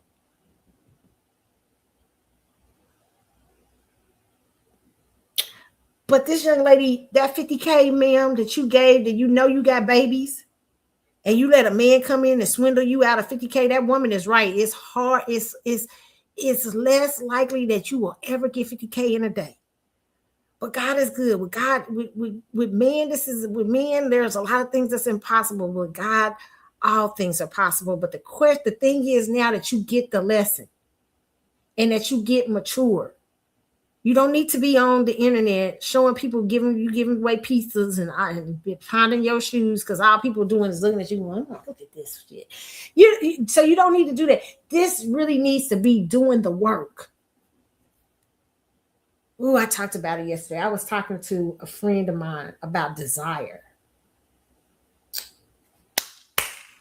Me and her was talking. She's like, girl, why? Me and my friends, we have these crazy discussions, okay? And I said, because I had one friend tell me one time, you got to be delusional about what you want to do. We was talking about this years. She said, you just got to be delusional. You got to think the most delusional thing, you got to believe it. But we were talking about that when you don't, because I listen to I love Abraham Hicks. Well, she's one of my favorite people to listen to, but we were talking about how, I don't agree with everything Abraham says though, but we were talking about the path of least resistance and things like that, and how things move for you, and how some people are constantly walking into lucky spaces, are constantly walking in the moon. Even people who are living in this world, they horrible people, but they still understand the laws of the universe. Because there are laws of the universe, okay? And like, I remember my grandfather said one time to me about two relatives that we had. We had two relatives in our family that was horrible. I mean, they could do all kind of, these two relatives, a man and a woman, okay? Different family members, two different family members, okay? One of them, my family members, they wouldn't pay nobody back. They cheat people, all kind of stuff. This family member always gave me my money back. They say, how the hell, my family be like, how the hell you getting money back? And I say, because I was just expecting of him. And hit my expectation of him doing so well, me expecting him. He never wanted to let me down, even though everybody else thought of him as a cheat and as this and that. For me, he'd show up and he'd give me the money on time and everything. All the time. Never failed. And my family be like, what? And I was like, because I expect him to do that. And if he don't, he knows that he's going to disappoint me, and there's going to be consequences for him doing that to me. And this relative loved the respect in my eyes for him. And to me, to this day, even he's gone now, he's gone to glory, but he's to me, he's one of my favorite relatives to say. Even though everybody else looked at him as a cheat and this and that, I saw him as somebody was trying to uphold himself, and I knew that other people, it was because he couldn't see that in other people's eyes. That wasn't no excuse for doing what he did, but whatever. But this relative could get away with all kind of stuff and bounce back. Like you think it was like no fear. It's the same thing with this other female relative. She could do all kind. You talking about having a life, doing all kind of crazy everything. It was just the grace of God. Just bounce back. Like you be like, what? Like fool, you was just over there. You was just over there on the out there on the stroll. How you up here in this and living in this mansion right now? But one of the things that I saw there with the laws of the universe, those people did, they didn't have a fear.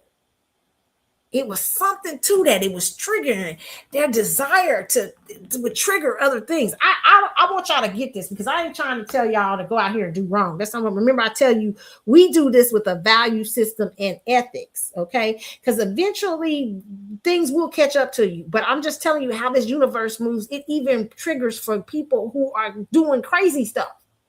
So let alone if you want to do the right thing. I'm trying to tell you that your desire is what triggers great things to happening for you. So today, if you're not getting listen, her desire for her to have that man, listen what I'm talking about here. Listen what I'm talking about here. She manifested what she invested in. Ooh. See, she wanted that 50. That 50K wasn't. She didn't have the desire enough to stay. Like, I want to stay free. I ain't going back out in these streets. I ain't gonna get homeless no more.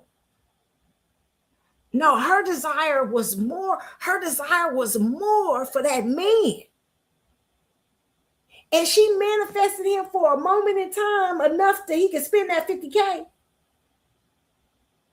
But her desire was not for herself and her children. I had to tell a friend this years ago. I had a friend, we got into it. Me and this friend used to be icing what, and she always was in trouble. She was always doing all kind of crazy stuff. And one of my friends' baby, it was one friend that baby her, and it's me to tell you straight up. And we all go out one night and stuff like that. She's in the crowd. She having another breakdown, all kind of crazy stuff. Are you talking about a succession of just bad shit just doesn't happen? Okay. And then you like, damn, we all had stuff that happened to us, but this one friend is just like a session. And we all would have our times where a succession of things would happen. This person was just like, it was constant. You like, damn, girl, like, stuff like that. And so she is like, you know how I am. I'm blah, blah, blah, blah, blah, blah, blah. And she said, I would never do anything. She said, I don't love anything more than my kids. I said, that's not true. And the friend who babies her looked at me like, oh no, please don't. Please don't. So the friend, she started getting loud. You don't understand. You're always getting on me. I said, you don't love your kids the most. She sniffed. I let her holler for a minute. She started sniffing. I said, like I said, are you ready to hear me? Yes. I said, you know what you love more than your children? And she said, what? I said, survival. You could see she just was like, I said, you love what you in. You don't want to get out of it. You're so used to it. You put desire to survival.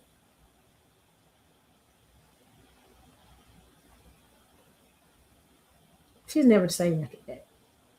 I saw her get better a little bit, but then it went back to the old stuff.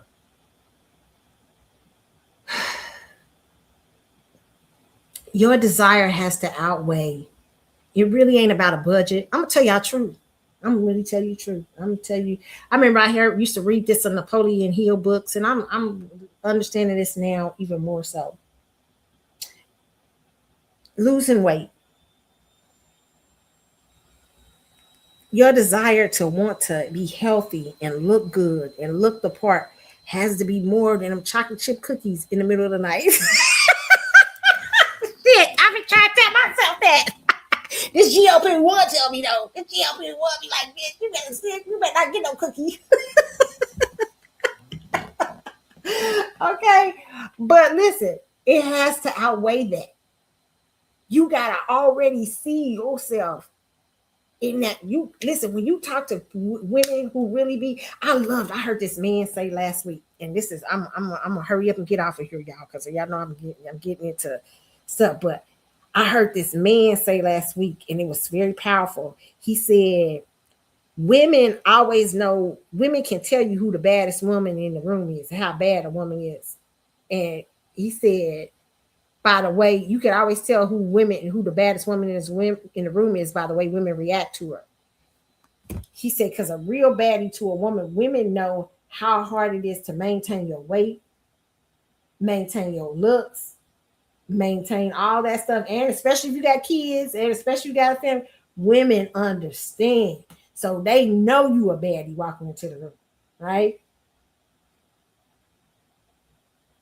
I mean, I'm not saying we don't see that with other women too. That women, I've seen baddie, plus size girls, all kind of stuff. But there is something to a woman that got all of the elements. You be like, shit, because her desire.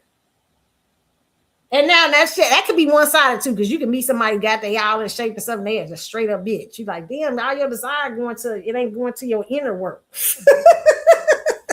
You know what I'm saying? So what I'm trying to tell y'all today is, this young lady's desire to have that man outweighed every damn thing. Like my friend, her desire to survive and being dumb shit, being a hood shit. She was doing crazy shit. I mean, she had plenty of opportunity. This particular friend I had wanted to be something very powerful, and she would never put her feet to the ground. She could still be doing it right now. She could do it right now. And because the desire, life had changed the desire.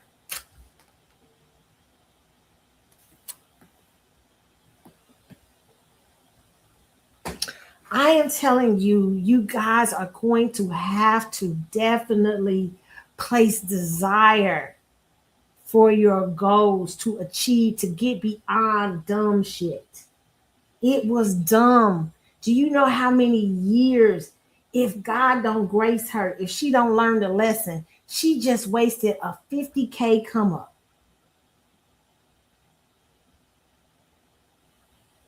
That was just delivered to her.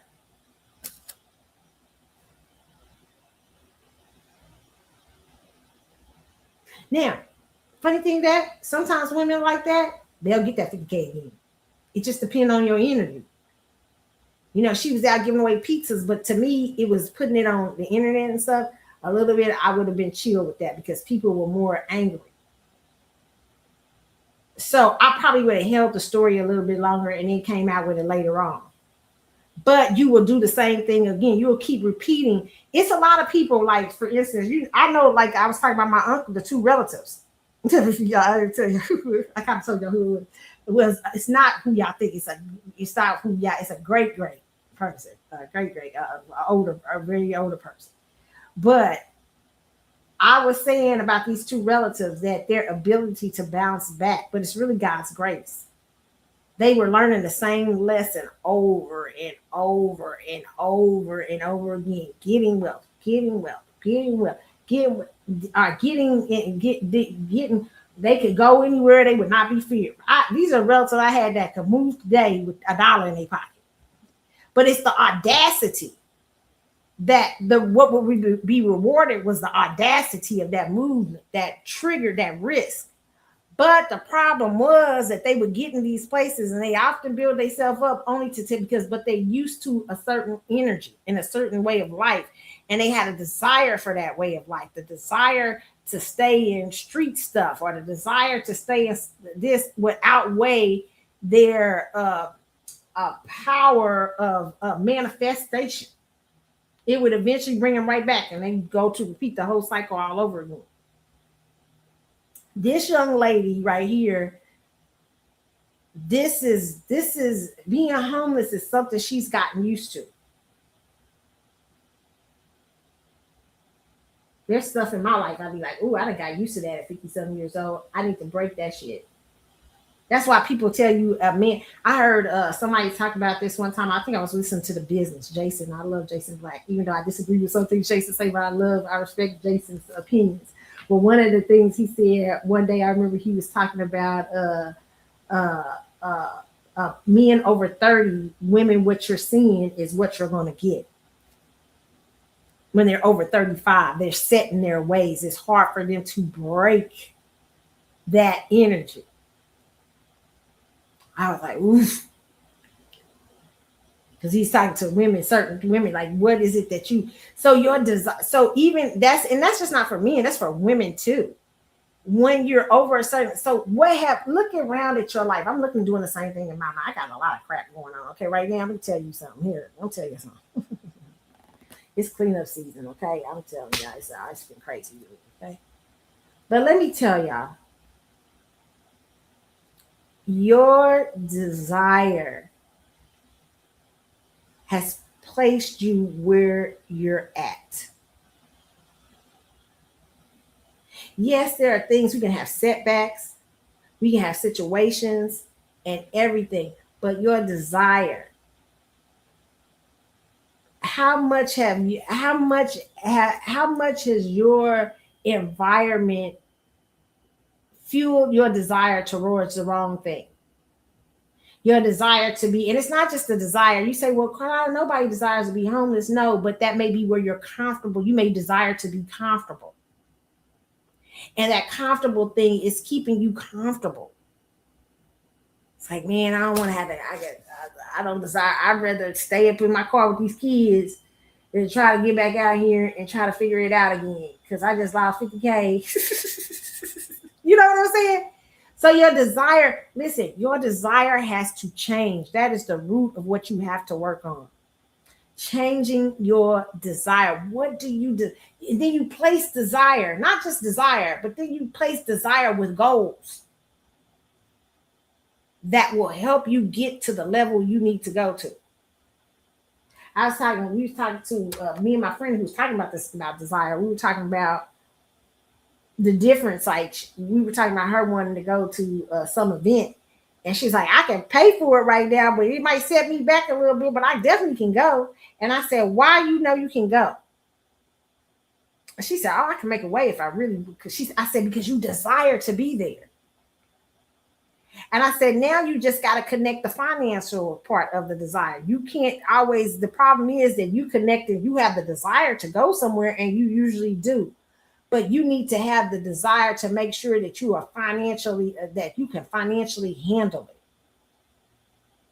What does that look like for you? How does desire change your goals and how you move and how you walk towards something? For all of us. And she's like, man, you right, I didn't think about that. And I was like, yeah, I've been thinking about that for myself, changing my desires and attaching them to the proper goals. So I hope when we look at this story today about this young lady who spent 50K on her man, okay, that is her, and sow into the wrong ground. Not only that, you can sow into the wrong ground, girls, men too. You can sow into, what are you sowing into? And remember, I'm gonna tell you this too. When you sow into people, sometimes when you sow into, what happens when people sow into the ground? They take care of it. They come back and water it. They look at it to make sure it's growing.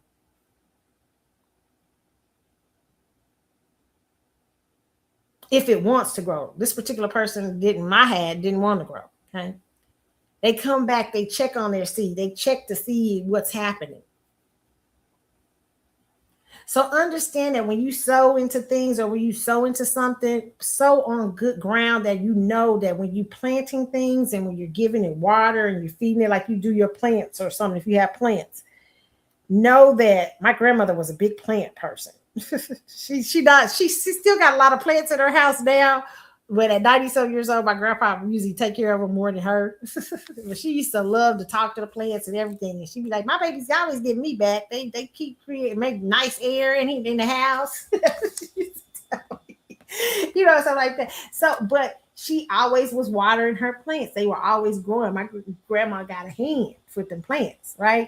So I'm telling you that you have to be cognizant of what you're sowing into and what you expect to get back from it. All these things work towards your desire in your life, work towards what you want. Your desire, you may desire, say for instance, today you say, Carlotta, you know what, girl? I'm desiring to marry wealthy. Okay, I'm gonna use that. Give y'all something easy, okay? You got to get out you might have to get out your environment. You may have to take some classes. You may have to take some business classes. You may have to learn how to talk. You may have to learn how to be a person that's well versed in things of the world, of different things and stuff like that, because wealthy men just don't marry people to just take care. I mean, they like women who bring something, not money necessarily, but bring something powerful they can use to say whether it's your looks or whatever. You might have to get your body in shape, work out. Or let me say something for you girls. You want to be an entrepreneur. You got to make that desire go towards entrepreneurship. You got to say, hey, I may need to work on my credit. I may need to work on this. My desire to have this business far outweighs anything else. Desire tells you really where you're at in life.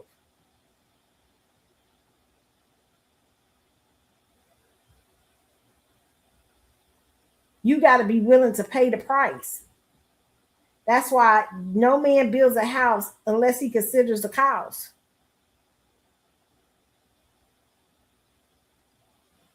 So you have to see if you have the stuff to meet that. She got the 50K, but her desire wasn't in keeping her and her kids free from the homeless shelter.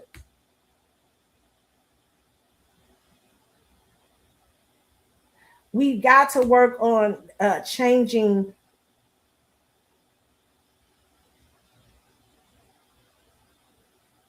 putting the desire, and I love to use that word. I'm telling you because that's a lot of times that word is so loaded. But putting our desire towards real life goals. Because see, what you're doing is what's happening is what she doing. She looked at the 50K and she started looking at the bigger stuff. She didn't look at what it meant to be free. What does it mean to be free? But that man came along and it's easier to conceive him. It's easier to desire him. It's easier. What I tell you girls all the time. It's easier to deal with, like I was talking about Karuchi. It's easy to deal with Dion when the checks ain't coming in like they used to. I ain't trying to be friends. She might really love Dion. Dion ain't no bad looking man, but I'm just saying, you know what I'm saying? I'm just saying, listen, I'm just saying your desire has it. I say you have now I'm for you being with Dion and creating your desire, because he could be good for you in the long run. Okay. But what I'm saying is your desire, you have to do. A lot of times women don't want to do, it's hard. Not women, people don't want to do the work. The work is hard, man. It's hard to really place your desire towards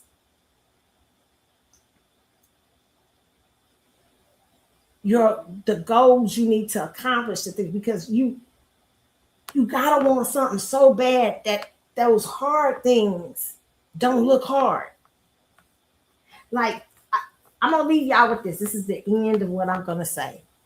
There is a story in the Bible it made famous by Bishop Jakes, "Woman, thou art loose." Okay, but the story is that this woman had an issue of blood. It means that she was she was going around and she was bleeding heavily. She couldn't stop bleeding and everything. And the Bible says that this woman had basically tried everything, but she wanted to be free. She listen, I don't try. I can't stop this bleeding. I got too much now. And if you constantly bleeding, if you've had a period, and any woman know, and you can't stop bleeding, you know what these periods do. We know, okay?